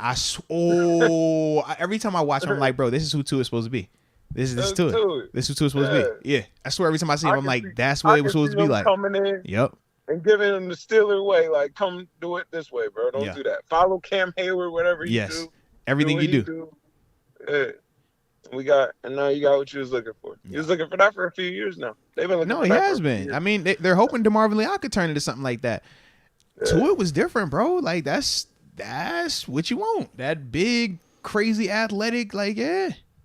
The whole thing about the Steelers is the Steelers want to get 2 out of 1 in everything they do. Yes. Everything they do is 2 for 1. They're one of the only teams that only got a special team coach. They don't got an assistant. Like, everything, their business model. You wearing multiple hats. Yeah. Yeah. So that guy is an ideal Steeler. He's a 2 for 1. He can play that DN. He's multiple a pass spots. rusher. And he can get down in terms of the 4-eye. He can get down in terms of right over the guard and over in a 3. Yeah. He can get in a 2. He can literally play. You don't have to take him off the field. Base, nickel, big nickel. If you want to bump him out there early on a big nickel and say you beat up a tight end in the 7 technique, he can do that. You want to play him as a 3. Mike He can could stand do up and play your 9. low key. That's what I'm like as a 9 to just set the edge. They was doing the Marvin Lee out like that. I'm like, he could definitely do that. Just go out there and set the edge, be a bully in the run game. Absolutely, yes. To me, like when you say who's the Steeler, he's the Steeler in the D line. Like he's the Steeler of the draft. Like I can see that, but I think he's everybody's in the draft. Like he's just this is a superstar. You know what I mean? Like, But that's a superstar. Yeah, I'd be interested because you guys talked about the added 20 pounds. I just thought his whole pre-draft process that's what I was about has to been say. rough. The baggage, yeah. And like I feel like that's something the Steelers go away from. So I'm curious as to why this rumor was brought up by Peter King. I'm with you. There's that stuff out there with DeJuan Jones. We've been looking at him a lot, the offensive tackle at Ohio State, and he had some bad stuff with his pro day, and like it kind of turned us off. Yeah. But like I'm curious as to why. Like okay, we're so attracted to getting Jalen Carter. The problem is this: Jalen. He's good. I know he's damn good. Jalen since the season has done everything to hurt your draft stock. The problem is that when you cut Jalen's tape on, it's like, bro, how do I not draft this? How do I not acknowledge how talented this guy is? When he decides that he doesn't want to get blocked, they can't block this man. Right. And I think it's just certain players when you're talking about that type of talent, that type of mismatch, and he's doing this in the SEC where it's supposed to be the best of the best. And you're like, you literally look like a man playing with kids out there at times. Right. I think that's the part where it's just so hard to potentially miss on an opportunity because you have to also put it in context, and TG can attest to this. Once your senior season ends or once that final season ends, man, it's all right, we training for the combine. It's I'm working out wherever I'm working out at. It's, man, we got to take these pre-draft visits. You're constantly on the go, so your schedule isn't normal. So you can't simply say, well, hey, man, this is when I typically do winter workouts. This is when I typically would do spring ball. This is when I typically do my conditioning. Because you traveling. You on the go. You at the combine right now. You doing your big 30 visits right now. You got your pro day. You got teams coming in to visit you at your school still. So all of that could throw off of, your training. Throw off of your regimen. So I think if you're a team that loves his talent, maybe you try to justify it and say some of that. But I also think you got to put that into context when you're evaluating him. Like, man, all these guys got these same issues going on, but he was the only one at that pro day that didn't finish. Everybody else was fine from my understanding. Everybody else is good at the comp. You know what I mean? So it's like, how much do you weigh what's going on versus what you've seen on tape from him? And I think that's the big dilemma with him right now. Yeah. I think it's even bigger than that. It's just how much do you love football, bro? Yeah. Do you love this or do you not love this? Because like, if you love this, you're grinding all day, all the time. Like, you're grinding. Before you get the bag, you grinding. Yeah. So it's like, are you really just showing me like as soon as you do get some success, this is what they expect? Yeah, this is who you are. Because when somebody tell you who they are, like that's who they are. Mm-hmm.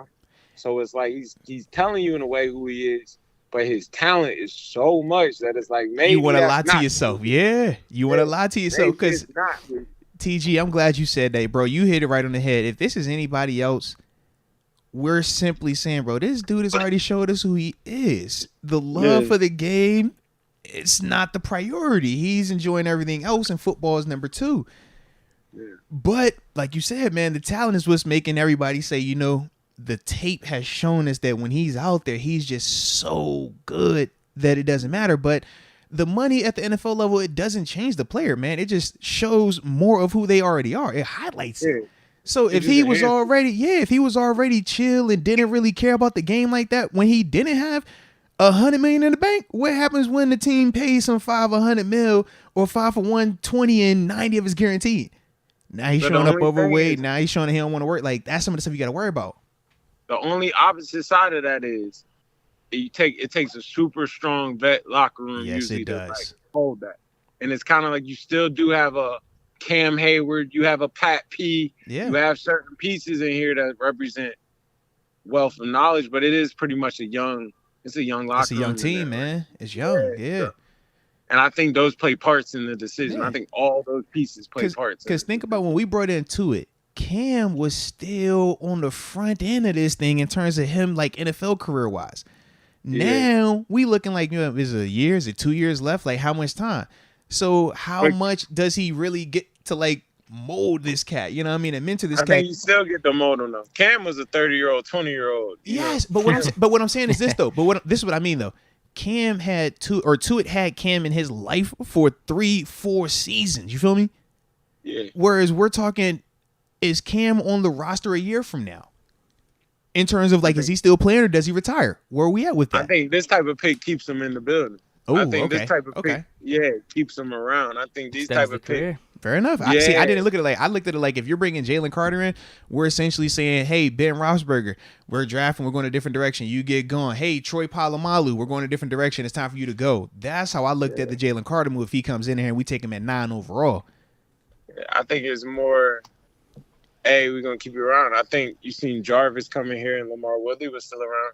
For that year, though. Think about it. Jarvis played that 1 year, then I came after that, and Wood was gone. I do feel that. We draft Shamarko in the 3rd.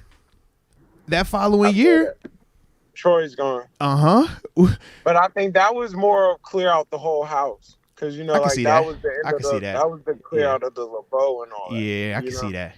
That was like, all right, we're moving on to a different scheme. Nah, respect. Let's get a whole different.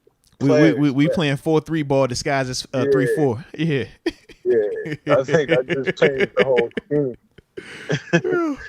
I think this is more like I just think this would extend his career a little bit. Plus with Cam Hayward's how his game has aged too. Yeah. Like he still got 10 sacks last year. Yeah, and it's not an issue of the sacks, but it's more so when you're talking age, what it's costing, and when you have this type of player, you still got Larry Ogunjobi, who's younger, who you just committed to as well. That's the part where I'm just like, you can't pay all these dudes. You just need Cam on like a team-friendly deal to like close it out. Right, but that would be Cam essentially coming off of what? Getting double-digit M's the past 3 years? And now we're saying take 5, take 4? Going for that Super Bowl. But I think he's the guy that does do that. And I think they're banking on that too. I think y'all banking hard on Cam going from man, I don't want to pull up what he made this year. I just know it was 10+. I'll leave it at that. Okay. Oh yeah, it was. It was like teens. It was like 20. That's what I'm saying. Yeah, it was you upper got a teens. brother on the team, bro. We talking about being almost. That's right. Like, we can't lose the stone. Bro, he gets. Man, you got to put his brother contract in there with him. Oh my gosh. I'm gonna pull it up real quick. Hold on. I hate to do this. I gotta know. All right. I just want to make sure I got the numbers right. Forgive me, Cam. I'm not pocket watching. Just I'm throwing it out there. You know I'm my dog. All right. But yeah, bro, Cam, you don't say that. I knew you was gonna say that. Stop being foul, bro. Don't be like that. Don't be like that.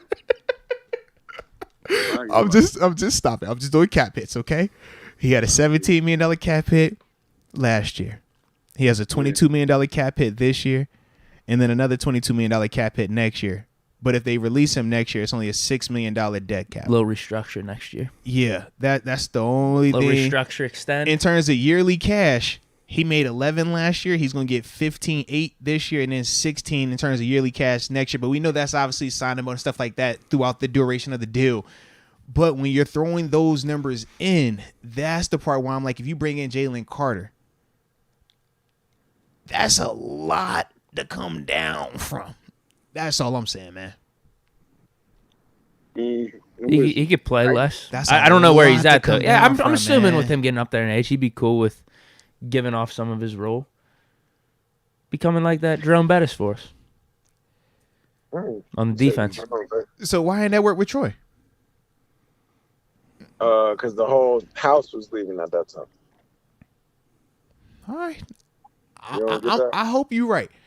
I see what you're saying, and I hope it is what you're saying, because Cam, dude, man, Cam, man, if you in that locker room and you don't like Cam, something wrong with you, man. Cam just like the uncle to everybody. He's a super nice dude. It's fun. But I'm just like, man, the way y'all trying to sell it, I'm like, I don't think he's just going to come back for no crumb like that either. But I do feel like they're going to try to make him do that. If you bring in Jalen Carter. Yeah, I think that do bring him back for the crumbs, though, for sure. All right. I think you throw like a with all due respect at the end of the contract. Hey, son, y'all foul.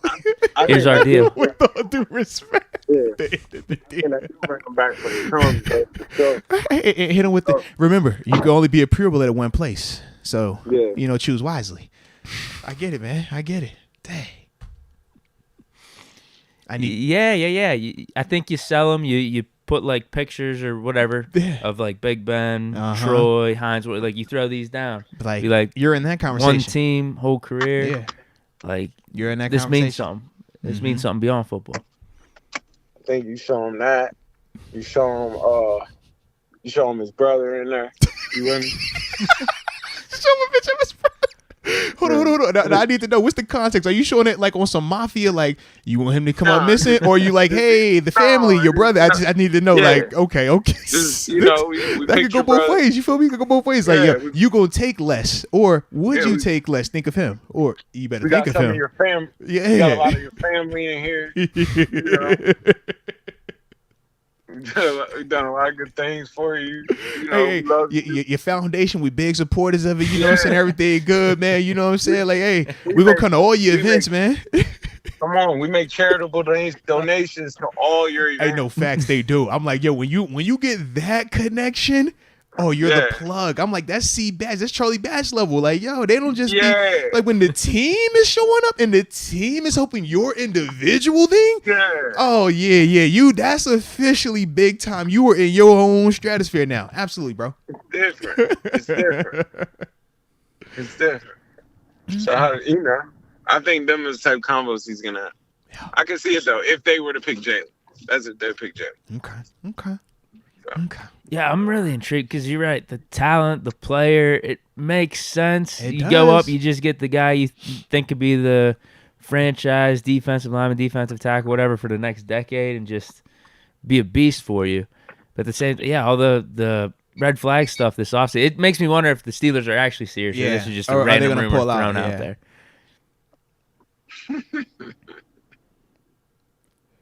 I can see it. You can see it? I can see it.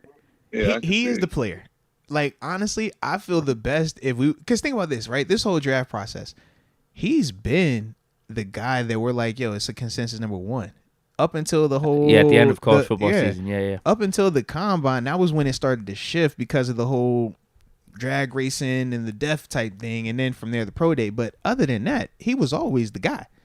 So when we're talking about trading up, man, it wasn't we want to trade up for Gonzalez, you want to trade up for Skoronski, you want to trade recently it has been. It's changed to those names, but the convo, if he was going to move, it's like, yo, that's the guy you want. So yeah, if you can get him, man, absolutely, that's the guy. But the baggage is crazy right now. The baggage is crazy right now. It definitely can have you having cold feet, bro. Yeah, the baggage is crazy right now. Yeah. But I don't know. But it's a superstar to get it to go for you. All right, it's a week, man. The draft a week from right now, man. A week and a day. Yeah, Pittsburgh Steelers on the clock. You doing it? What's up? They got to trade up to do it. If they trade no, up, that's what I'm saying. If you trade up and you on the clock and he's there, are you doing it? That's the guy. You pulling the trigger? That's the reason you make the trade for it. All right. So you ain't doing it for Gonzalez. You ain't doing it for Skoronski. You ain't doing it for Paris Johnson. You ain't doing it for none of these other cats. No, because you can get JPJ. Ooh, talk that talk.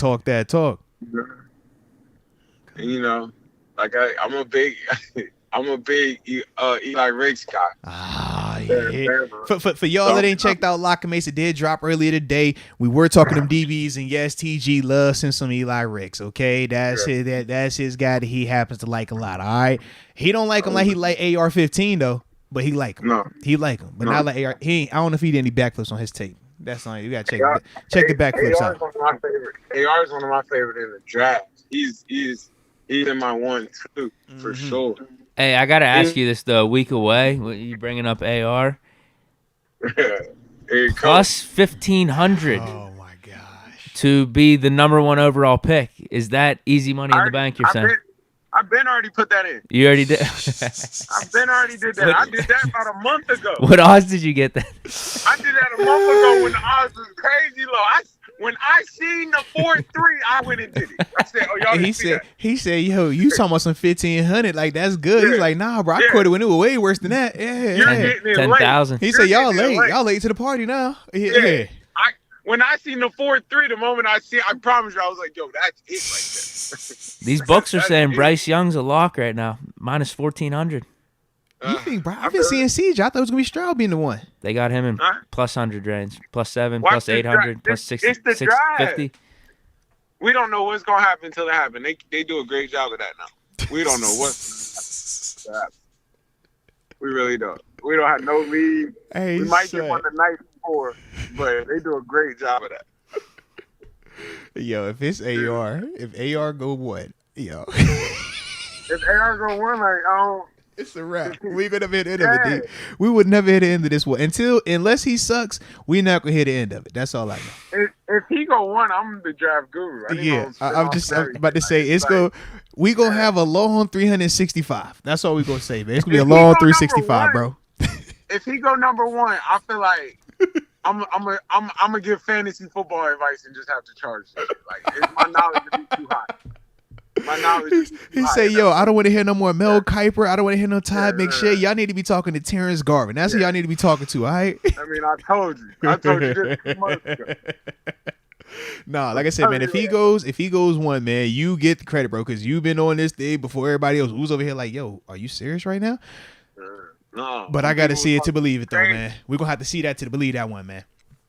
I believe. I still believe. I do hope it happens because I think it would be hilarious. I'm not even going to front. It would be. It would be epic for the. I have no stake in it. I just right for us though TG's for the show because of you. I think it'd be hilarious. It would be dope, bro. I love to see it. I love to see it. I can honestly say that. I love to see it. Respect. I love to see it. Did you see them try to kick AB out of his own stadium? I did. What's up? We said he got the Draymond effect. His history don't help him, so it's kind of like. Man, we don't know. I seen where the video start, and I see him like, yo, do something. You know what I'm saying? Like, yo, I'm walking off. I'm like, all right. I don't know owner behavior before games. I don't remember seeing Mr. Rooney down there doing that. I personally don't, but I don't follow ownership like that. AB's the first owner that I know, like, you know, or to like that level where he's like, oh, he's a new owner. All those I knew was like old owners. So new owners, maybe that's how they operate. I don't know, but because it's AB, it's just like, dang, bro. Like, it's hard to just give him the benefit of the doubt. That's all I'm saying, man. I ain't gonna lie. I was disappointed that the AB theme song wasn't playing in the background all pregame. That was my number one. I'm like, bro, this should be playing all pregame. They need to be playing. Is a like whole lot of money? Or hold on? Does he do the dance and whole lot of money, or is that two different songs? No, that's that. Put that on. So which one is the anthem then? Whole lot of money. You right. You got a whole lot of money. Whole lot of money. My man's a one-hit wonder. Like, my man got a couple hits. You named two. You named two. You named two. Chill out. You named two. It's like Meek Mills. Like Meek Mills got hits. Hey, bro. Like, Future got a couple hits. Do not put AB in the same breath as Meek Mill and Future. What? I'm just saying, like, you like, which one is it? He got a couple hits. What? That boy said like Meek Mill and Future. Boy, if you don't stop your lying today, bro, what is going on? Oh, he's got the Pit Not the Palace, too. He's got some catchy tunes, but overall. He's got some hits. You can't overall, say catchy tunes. They got this. It's a phrase of a song we're talking about. A phrase. Name me some lyrics and put that on. Besides, put that on. I know a couple. I know the song. I'm listening. Give me the first 2-3 bars, man. I know the song. Let me hear. If I said dirty soda Spike Lee, if I said that, you'll know what I'm talking about, huh? I don't know that. Oh! I thought it was a draw. So it must be a draw. It's a drought over in TG Hood. Then maybe that's what he's saying. You know that. Put that on. Oh no! I know dirty. I'm over here. I can sing Future. Walk out. Show chick life like you walked out like you was AB or something.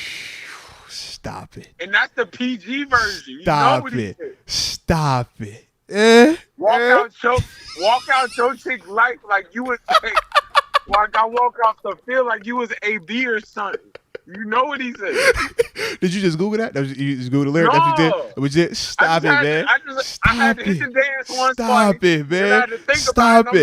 Like, so we talking March Madness though, baby. You feel me? You ain't got no March Madness. So if he ain't got no March Madness, I don't want to hear AB and Future mention the same. If he ain't got no dreams and nightmares, I don't want to hear AB mention with Meek. You feel me what I'm saying? Like, what we talking about here? That Point Like Urkel was hard. Point Like Urkel. I never even heard of Point Like Urkel. I can't even tell you what that is. I don't even know what that is. Point Like Urkel. What is that? What? Point Like Urkel. That joint was hard. That joint was hard. No, it was not. Stop it. That joint was hard. Who got the harder catalog? AB or L Bell? AB. Cause I like Shrimp Bayless. I'm a Shrimp Bayless guy, and every day is a Wednesday. I like Wednesday. L L Bell got some hits. I like Wednesday. L Bell got a couple things. That last thing L Bell came out with was hard. Oh, the other day, right? With the he got one. Yeah. But AB is like AB is just more famous. Don't act. AB is more famous, but AB's music. Don't act like AB's music is just like, oh man, this is Future to me. Like this is not. Uzi or like one of those. Like, it's catchy hard. It's catchy hard. Yo, cut it out. It do not matter. Did you just say he's like Uzi?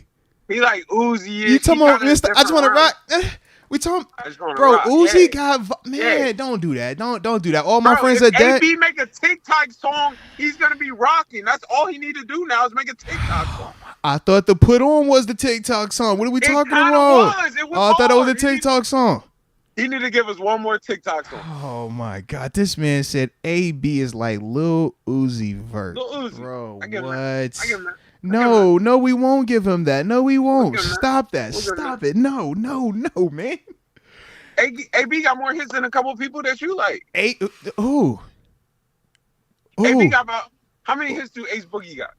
Who listen to Ace Boogie? You stop playing, bro. Stop playing. Did you say you still up at Ace Hood? That's your miss, bro. Chill out. I like Ace Hood. What's an A Boogie, man? He got as many hits as about that.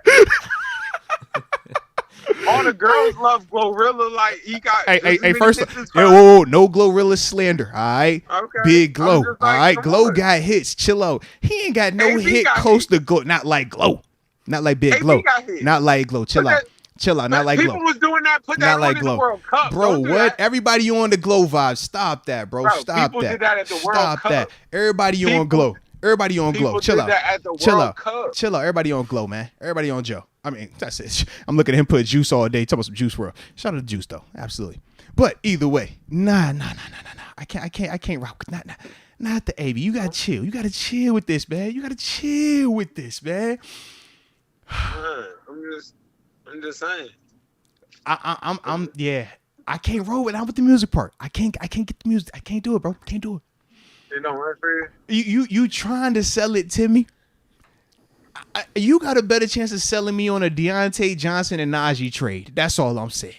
You feel me? Yeah. Like if you push them, I'm like, you know what? I can get behind that. When you telling me AB music is Future-esque, it's Meek Mill-like, it's Uzi Vert-ish, it's Glorilla type, it's like, bruh. It is not. You know, does he got more hits than your girl Ice Spice? I know you rock Ice Spice. I know that shit. You was in your mood the other day. I seen you was dancing and everything. Never did, but he definitely does. He definitely does. You agree to that too. Hey, stop it, bro. Stop it. Cause I see you over there. You was something. He was like, mood. I seen you doing your little dance, bro. That like it's cool, man. Like, but you gotta stop this, man. You got why are you pushing AB music vibe, man? That is not I'm not pushing the music. No, I'm man. No. Saying he got as many hits as some of these people as people. Yeah, I don't think he's good, but he's got hits, and he's better than L Bell. I'm not saying. See, now y'all saying he better than L Bell, man. Wednesday is a classic, bro. Every day is a Wednesday is a classic. That's a classic. Shrimp Bayless. L Bell be auto tuning so hard. Like I like L Bell, but it's like Future. Future can use some auto tune too. Ain't nothing wrong with Future. Ain't no little auto tune. Not like that though. He more T-Pain-ish. Like ain't nothing wrong with that either. Though. Ain't nothing wrong with that. It still is a hit. Shrimp Bayless was a hit because L Bell hit you with the I be doing what I do like and I be going and I go in and I hit it when I hit it when I roll and if you know when it I like that. Yeah, that's a vibe, bro. Yeah, I like that. When L Bell was going for 200 every night, all his songs was hard. No, they weren't good. You heard what he said? They were never good. You heard what he said when L Bell was going for 200 a night though? All his music sound good. Oh, were you guys bumping him? As long as if you balling out, you see how many times I said Wednesday, right? Because that was what 15, 16 he dropped that. We was all like, you know what, man, that's a vibe, that's a hit. Because he went out there and rough for 250 and 3 tutties. Like we just seen him go for 300 in the snow. Like Shrimp Bayless a classic. What? Man, when he was giving you 200 a Sunday, all of them. Hey, bro, what? I'm over here like, yo, drop that Shrimp Bayless again. Hey, Elbow, drop the Shrimp Bayless, bro. It's time. Hit it on repeat, bro. I need a part 2. I'm about to say, you didn't gave me 225 in the rain. Gave me 225 125 in the rain. Put that You know back what I'm saying? on. Yeah, run that back, man. Hey, it ain't that bad. It's all right. That's funny, bro. All right. Well, I think I'm good. You got anything? You got anything on your end? Deke? No. I'm good. I wanted to ask TG about the odds and if he had any investment advice for the draft. So he already said he's locked in on Anthony Richardson, number one pick. All right. AR.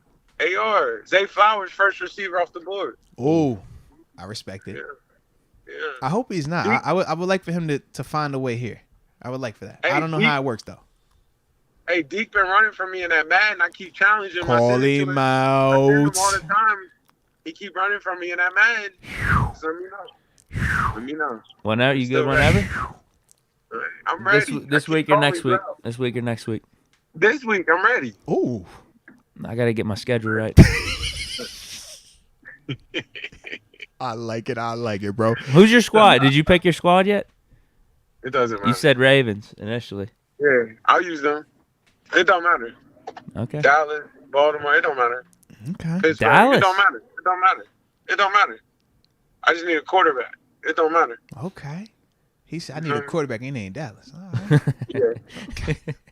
You don't like that? It's not that I don't like it. I'm just like, of all the teams with quarterbacks, I'm like, that was the one you chose. Like, you ain't go Cincinnati, you ain't go Kansas City, you ain't go like I'm like, yo, Mahomes. He's like, yo, I need a quarterback. Give me Dak. I'm like, what? Those are like cheating to me, though, bro. Oh, okay. You know, Fair I'm enough. gonna pick you apart with something like that. Okay. I'm just saying, I just need a quarterback. Okay. I'll put you with the Jets. Okay. But I kind of just need a quarterback. If I got a quarterback, it don't matter. I'll be all right. For sure. It is going to happen. Waiting on you. Let's do it. All right. So, y'all heard it right there, then, man. ATG, man, you already know it's all love, baby. We're going to spin the block, do this again next week, man. All right. Yep. My dog. Appreciate you as always, man. Appreciate you. Peace, bro. All right, ladies and gentlemen, that was the one and only Terence Garvin, a.k.a. my locker mate. Never cease to amaze. I like the Ace Hood name drop. I did too. I just did like he shot at me a lot today, bro. Like usually, you know, we're on better grounds, better terms. He really shot at me a couple times today. I'm like, yo, TG, what's going on, man? You know what I'm saying? Like, hey, man, what's up? Couple of them pure blood references, and then dropped a couple times. You know, It happens. Right. 612. We good. Let's super chat it, man, and then we'll table USFL. We'll hit that tomorrow. Fan mocks tomorrow, and I don't know what else we got tomorrow, but I think it's something because we did do phone lines last week. So yeah. Right. We got June Horton joining the upper room. June Horton, welcome to the upper room. Yes, indeed. And we greatly appreciate you for joining the family, man. And I was going to also say, right after it was actually going to say before you had tapped into the upper room. But yeah, man, if y'all enjoyed the interview, y'all enjoying the show, hit that like button. All right, hit in. And subscribe if you have not done so. Holla. Calmonier, what up? Would you trade DJ for a second? Ooh. Me personally, I'd rather have DJ for this season than have a second-round pick. Plus, trading him won't help Kenny's development. He could help us win a Super Bowl this year. I share a similar sentiment. We know TG does not. Shout out to Dog. Shout out to TG. He came in. He was like, nah, I ain't hearing none of that. Get him out of here. Like, no, we got to keep him, man. I think, like I said, this year, yes. Next year, different combo. But next year, we'd have a lot more information, too, on George Pickens. Not just saying he's going to be a star. We're going to be saying he is a star. I think those are two very different things in terms of what you want to bet the house on and when you want to do it. You want to at least wait till we already know, like, yo, it is that. Versus right now, you move from Deontay. Not saying that it can't still grow into that, but you put a lot more pressure, not just on Kenny, on George as well, because now the team's got to decide which corner to put over there. Oh, man, do I put him on Deontay? Do I put him on him? Like, nah, they're just going to go to them. So, man, it's a lot with that, though. Definitely is. Yeah, I don't want to turn into what the Bucs offense was last year with Mike Evans and Chris Godwin. Both good receivers, but they're the same. Don't really get crazy amounts of separation. I was getting pissed. When was it? Yeah, Ben's last year, too. They're all the receivers outside of Deontay Johnson, like Yeah. Juju and Claypool, not getting much separation. Our line Yeah. sucked. So it And was, it's like, it was you just gotta a bad throw it up. formula. You got to take chances, and it's like those aren't high percentage throws. Can you complete them? Yes. Can George Pickens go up and make a spectacular catch? Yes. But when you're talking about running your offense like on a true play in and play out, and it not be 2 handoffs and then just 1 lollipop shot down the field, it's like, man, this is how you avoid that. You got to have guys that run different style of routes. Deontay is a very different receiver than Allen Robinson and Pickens. Those two are similar. Pickens is just, like I said, a more athletic version, but they're very similar in terms of how they play the game, man. Yeah, now Calvin Austin or Miller could be that for you, but we haven't seen Austin yet. And Miller's been hurt and hasn't done it to Deontay Johnson's level thus Well, I was far going in to his say, of career all the either. guys that we've named, too, think about it, those guys haven't been healthy. When we're talking about Calvin Austin, we talk Anthony Miller. They haven't been healthy. We talk Allen Yeah, Robinson, you'd they have to haven't been draft healthy. the receiver early. Yeah. I think you'd have to draft a Jordan Yeah. Addison or Zay Flowers if you're going to trade Deontay. Without a doubt. Oh, and I did want to say this too. Stan Clay, I did just see him put it in the chat. Tomorrow's start time is at 2:00. Yes. Good. I appreciate Stan Clay for reminding us. See, Deke, I've been trying to do a good job of like putting up our streams for the week ahead of time, so they'll know the days we're gonna stream and the times. Because sometimes they'll be like, "Yo, you switched the time up on us. We didn't know was it this time or is that time?" So that's why I'm trying to get better too. All right. So I did drop it that we up there. You know what I'm saying? We're a little early tomorrow. So yes, 2:00 is the stream time tomorrow. Okay.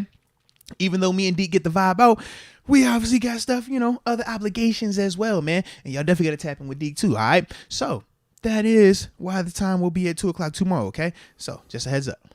Devontae Gray. Trey Lance wants out of San Fran. I did see that.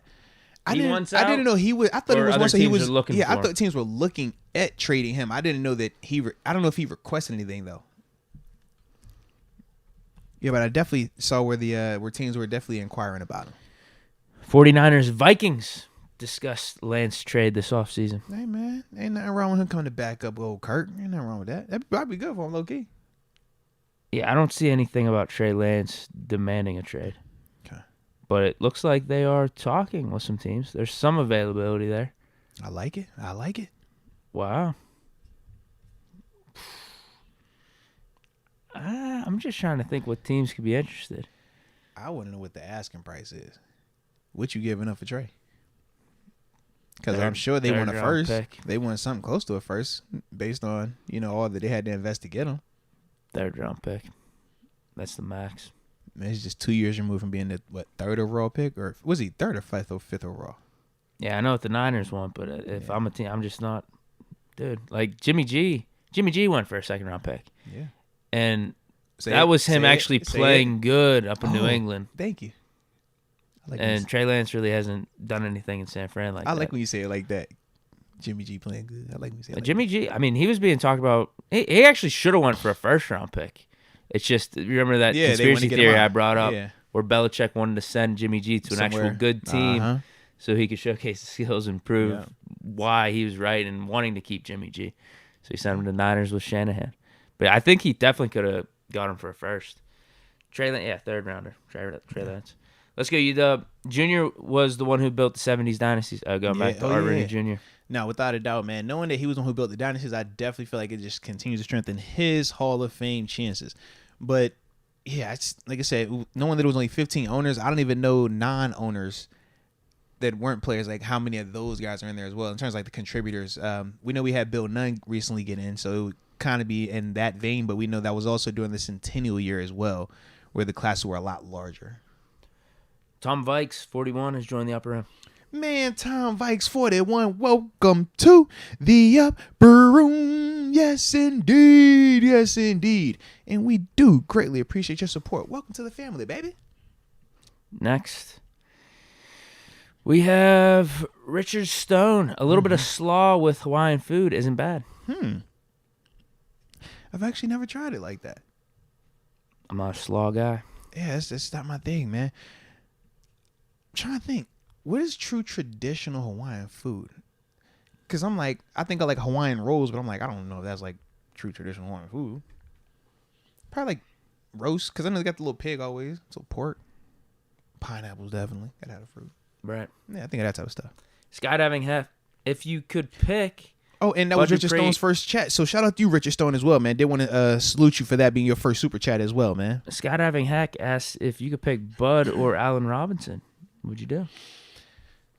I wish I could have both. Because to me, they both fit the same need. That third guy to really come in here and give me the veteran presence, the high-end productivity potential, but at the same time, a little bit low risk because of, their circumstances of what they were coming off of. Bud coming off of a down time in Tennessee where he wasn't all the way healthy. Allen Robinson coming off of 2 down seasons where he wasn't healthy and didn't have the best quarterback play.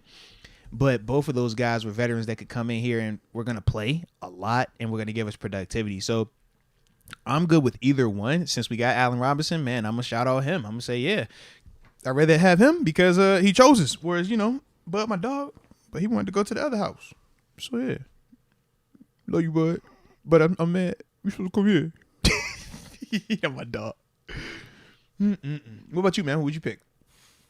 Yeah, you're right. I could see them both having success with us. Yeah. Damn. I feel like Other Jacob brought up a good point. either or, if they both came here, given their certain roles, I think Robinson has more upside for success. Okay. To be on the field more than what Bud would have had. I still think Bud would have had success. Yeah. But I think Allen Robinson could be on the field a little bit more. And mentoring the receivers as well. I think that helps. Yeah. Other Jacob has said he went with Bud because he was saying that if we would have signed him, it would have been a 2-year deal. Whereas with Allen, just for 1. Yeah, I mean, that's the reason he didn't come here. Yeah. So in terms of having him not just for this year, we would have had him for this and next year. Whereas for Allen, technically it's just for this season. Yeah, I get what he's saying. Yeah. 828 style. Art Rooney II is Art Rooney Sr.'s grandson and the son of Dan. And what's up, guys? Moats, that shirt is fire. Be on the lookout for Andrew McCutcheon customs I just did. Elephant print Jordan 1 cleats. Bro, let's go. And we finna be hitting the Pirates game soon too, bro. I'm pulling up on a Pirates game. I'm pulling up on one. But yo, I gotta check them out though, man. I would definitely look at the Kutch customs. And yeah, man, this is a Colton Choi Fu, man, sent this. Me and Deke, man. A little Get Nuts gear located in Kapoli. They say Kapoli. I'm gonna say it like that. That sounds about right. KAPO space LEI. Even though it's all one word, I'm gonna say it like that. Kapoli, Hawaii. So yeah, man, but it's fire, man. People been seem like they like it. I like the little tribal print on it and stuff. I feel real, saying like I'm representing for the Hawaiians out here, man. I feel like I'm a part of the culture. Maybe because I'm just half blooded. Well, yeah. Don't nod. You was about to nod. Don't. We ain't say that. Just you was like, all right, just leave it at that. Just yeah. Like I'm confused. So he's like, just leave it at that. Don't give me too much of that. You know what I mean? Don't no hard answers one way or the other. AJ Martinez, yes, you're right, 5'5". Shout out to Jess Mary 29th. Brett. Yeah, just got married on the 29th. That's what he's saying. He type fast. Yeah. Sometimes I be wondering, like, because he talking about he ride bikes. I'm like, yo, you be trying to type while you on your bike, like, bro, you got to chill. Like, I don't know. It make me nervous sometimes, but at the same time, it's AJ, so I get excited. He does have some typos. Yeah. The Jacob Malesio. I nominate Steelers Girl as the official queen of the chat. All those in favor, say aye. Ooh, okay. Shout out to the Jacob Malesio then, baby. I like your energy, man. I see the proposal in there. Let's go. Let's go, UW. Did either of you hear D. Bush's comments about Steelers? Mans is really starting his villain arc strong. You heard these comments, right? Culture, 180-degree difference over in Seattle. And I'm guessing he's not talking about Seattle in a negative way. It's a strong possibility you don't really that you are correct on that. Talk down on the team you just signed with, so I guess he's saying it wasn't too good here. I was just more surprised that Andy said, I have no clue why they didn't pick give me my my fifth-year option, right? Yeah. In all seriousness, man.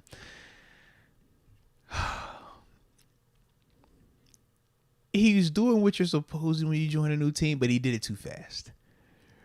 Emmanuel Sanders has done this. Juju Smith-Schuster has done this. I've even done this. You got to wait till OTAs start before you start talking about how good the new place is and how you bought into the culture and how they cut you loose and let you just play and have the freedom. You can't say these cultural things when you haven't experienced the culture. He said this thing almost 2 weeks ago before OTAs or anything has even started. So you signed a contract and you're speaking on the culture differences. But how do you know the culture differences? That's what I'm saying. Like it was a little premature. I like the thought process. He was just taking a shot at us. Yeah, but that's what you're supposed to do. That's what on the way out, you're supposed to do that. You got to. You're supposed to. You be like, yo, it's beautiful over here. I like the stability. I said that a lot when I came to Pittsburgh. Because I was like, you know what? Y'all ain't want to bring me back. All right, cool. Well, y'all ain't stable. Huh, how about that? I like the stability over here. I like the coaching staff. It's the same coaches for multiple years. But you got to wait till you get here. You know, practice a couple times. Then you say that. I just think that for him, man, it does come off as a little bit sour grapes, and rightfully so. I mean, of course, his feelings were a little bit hurt. Why wouldn't they be? You got drafted here. You had the expectations. It didn't work out.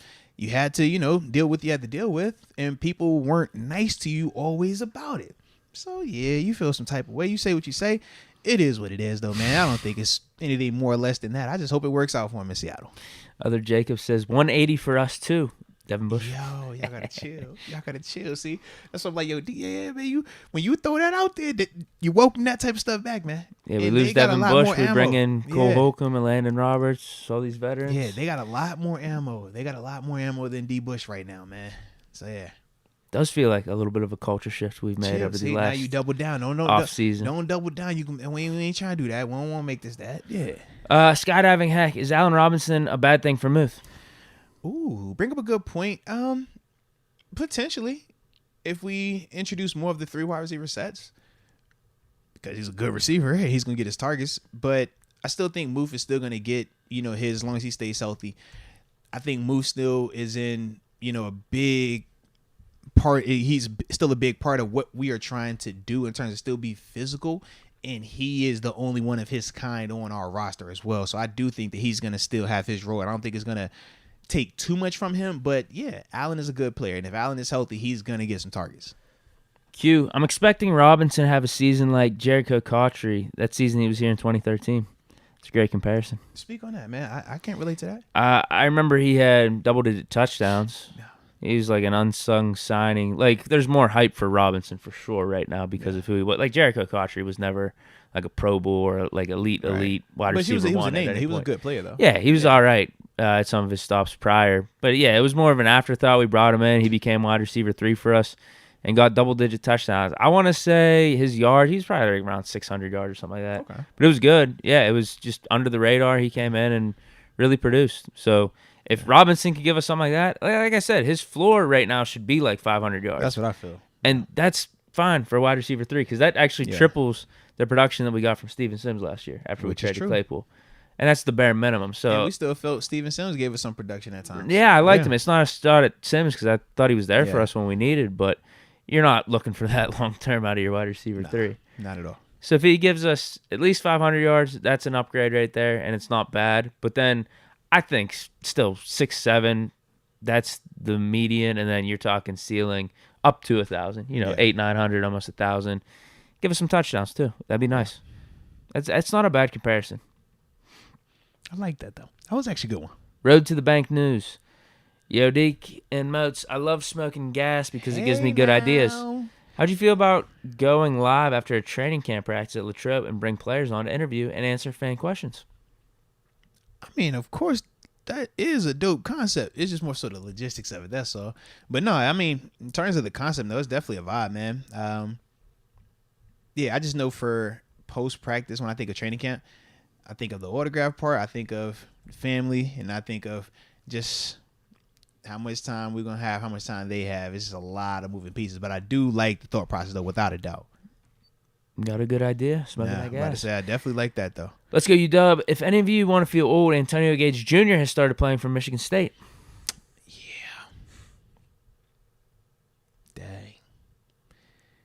Dang. Yeah.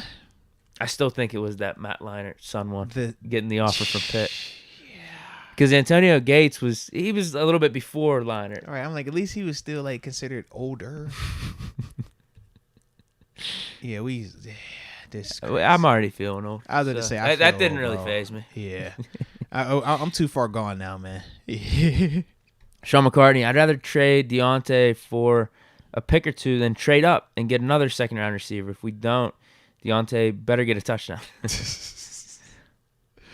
Yeah, man. I get the touchdown argument. I do.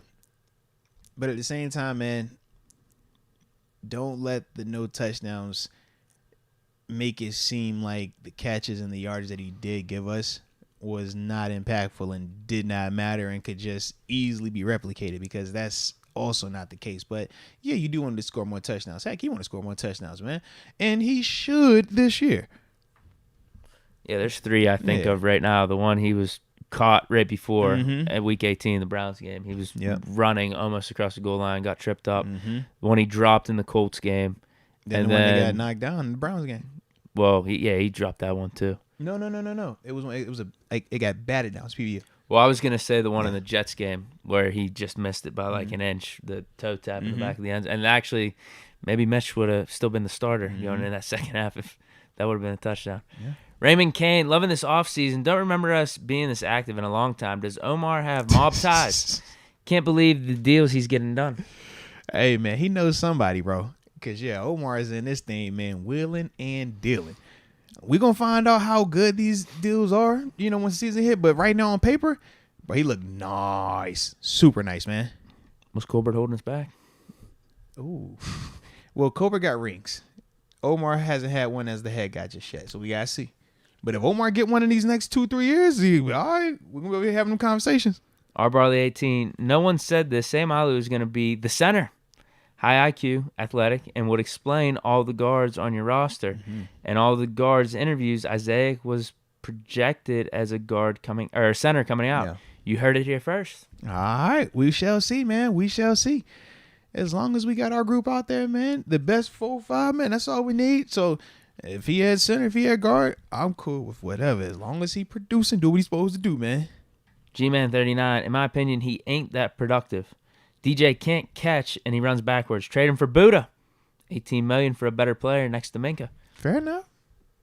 Problem with Buddha is you're going to have those $18 millions for the next 3-4 years as well. Deontay's contract, as I said, becomes favorable to the Steelers' direction after this season. So you take away a weapon from the offense with the young quarterback, with the coordinator that everybody still has questions about, to give us another weapon on defense at a position that we already feel really good about.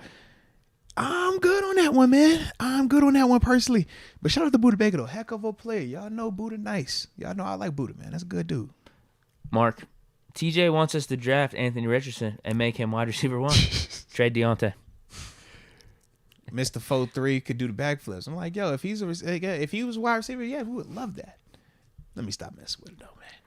Lewis Mena, AB up there with Bad Baby.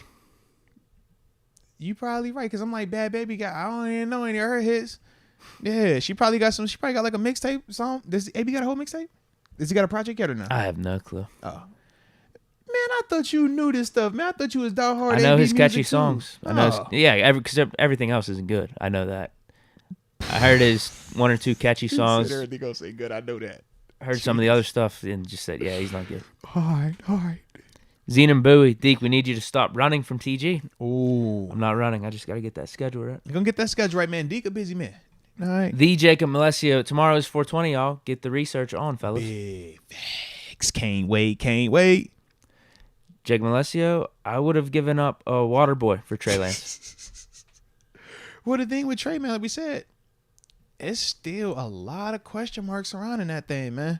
A lot of question marks. AJ Martinez has gifted an Arthur Moats membership to Javi Berg, 420. Let's go, Javi Berg, 420. And AJ Martinez, appreciate you being a good dude paying the $4, but welcome to the Upper Room. Yes, indeed. Yes, indeed. John Pell has gifted 5 Arthur Moats memberships. Let's go, John Pell. Spice Creations. Okay. MB. Okay. Steelers equals King. Little Big. Okay. Other Jacob has got one now. Joe Gerbis. Let's go. No. Other Jacob made a comment. I'm sorry. They blended in. Joe Gerbis and then Country Malik 48. Man, let's go and welcome to the Upper Room. Yes, indeed. Yes, indeed. Let's get it. Let's get it, man. Sean McCartney, D. Johnson be like Orlando Jones' character in the movie The Replacements. All jokes aside, Johnson is one bad season away from not being trade value. Right, but we still got to wait for the bad season to happen. That's the only problem. We're projecting it, but it has not happened. We speak on these bad years from Deontay, but it's like we can't point to a season and say, yo, he was terrible this year. That's the only thing, man. I know we pushing narrative-wise, but I'm just saying, man, what I see don't reflect that. AJ Martinez, congratulations to my Jess on her up-and-coming marriage to Brent, April 29th. Love you so much. Good luck moving forward together. Blessings. Sorry, Deke. LOL. He clarified it for us. Gotcha. Shout out to Jess. Shout out to Brent on the upcoming marriage. Wish you nothing but love and happiness. And shout out to AJ, too. MB has given us some support here. And it was his first super chat as well, man. So shout Buck out to 99. Mr. or MB. Shout out to you, babe. We appreciate you. Keela Kakoa. Moats, rockin' Get Nuts. You see what we on? Let's go. You see what we on? Kill a shirt, man. Appreciate you. I'm a more bigger fan than now. No, I'm a more bigger fan now. Okay. Mahalo for supporting Hawaiian local brands. Yes, Aloha, sir. my brothers. Hey, man. I'm with you. This was a gift. Shout out to Colton, Choi Fu. He, you know what I'm saying? Hit me and Deke. But yeah, man, I'm down for the Hawaiian, brands and the culture, man. I rock with it, man. So I appreciate you though, man. The Jacob Alessio. Remember who was on the trade/cut Deontay first? Oh, yes. You definitely. You changed your name first behind this stuff. Respect. Yes, we know. You the one. TG Stoles Flow. Mm-hmm. Rubber toe. Bar for bar. Love the insight, Moats. Where do you think this offense finishes next year? No, I salute you, man. I appreciate you. Man, they got the potential to be really good. In terms of points per game and stuff like that, man, if they hitting 23, 24 a game, man, I love it. Because that, to me, is still going to give them a chance that they're going to have some times where they get over 30. But they're still going to have some times where it's a slower, lower scoring game because of the style that we look like we're trying to play, which is physical, beat you up in the trenches. So you can still score out of that, but it's just not as explosive. So what I'm saying is if turnovers happen, we're going to score even more. If we're not creating some of those turnovers on defense, but we're just playing good quality ball, we will still feel more like how we did at the end of the season, where it was like, all right, you're flirting with that 20 plus, you're flirting with that 20 range every single time, and we're getting out of these stadiums. I think it's going to be a mix of that, but this offense does have a lot of potential, but all of it stems on Kenny Pickett. Kenny takes that jump, and it's a big jump. Well, man, this offense can go because they fixed up the weakest link, which was the offensive line. You got a running game. You have talent at the wide receivers, and you have a real life guy at tight end that can make stuff happen, man. So this really falls back on Kenny. My optimism is because I think that Kenny is going to take another step. I thought, with the end of the year, what he did, I think he's going to be improved upon that, and that's going to make this offense more explosive because that's the missing element, but that stems from, just him being more comfortable back there, seeing some of these stuff and making some of these throws with his arm, which he's shown he's capable of. But that's, kind of where I'm at with it, with the offense. I'm optimistic about it. I'm trying to fly under the radar. I'm wanting to stay low key, but I think top 10's not unreasonable at this point. Oh, Deke in here now. It's not unreasonable. Deke's in here. Let's ride. I mean, top 15 at the worst, but that's what I was like. And when I was like, probably top 15. That's the worst. I mean, I'm telling you, top 10. Mm-hmm. Sean McCartney with Neo at strong safety. Can Buddy fill the slot? CB rule. I think he's a little. One-offs. I don't think he's a guy you want to rely on. Yeah. I think you can get out of like a down or two with it, maybe in a package. But I don't. Yeah, I wouldn't want to play him as my full-time like slot corner personally. There's momentum in the house. Moats and Deke. Shout out. Let's go. Sean McCartney, I think having 0 touchdowns this year and leading the league in drops with Big Ben counts as not so good seasons.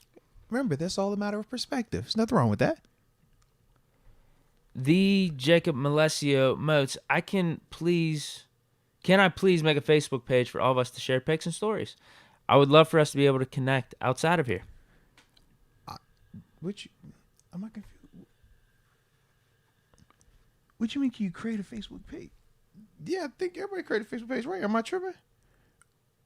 I think he wants to make a group or something for the for the channel or the podcast. I don't and know. all the people that are here and I haven't thought about it to that far just yet. Personally, come back to me on that one. I like the idea though. Yeah, I just ain't never thought of it like that. My bad, baby. Yeah, I don't know. Give me some time. But I like what you're saying though. But yeah, that's it for the super chats. All right, and that is it for today's show too. Because I do remember I have to cook today, actually, bro. And you know, I still got family in town. So I got to make sure that I'm not slacking on my duties. But no, man. Like I said, Jacob Lacey, man, I'm going to tap in. I'm going to think on that a little bit more. We're going to come back. It'll be in this thing tomorrow. Like I said, 2 o'clock start time, though. So remember that a little bit early, okay? So tap in. We'll continue these convos, man, and stuff like that. And we do got the draft coming up in a little bit. Yeah, not even a week and a day. Man. So it's going to be a good time, man. All right. But no, from the heart, man, we definitely appreciate each and every one of y'all that taps in with us, man. Like I said, the show only gets bigger because of y'all, man. So we do appreciate each and every one of y'all. Y'all stay safe out there.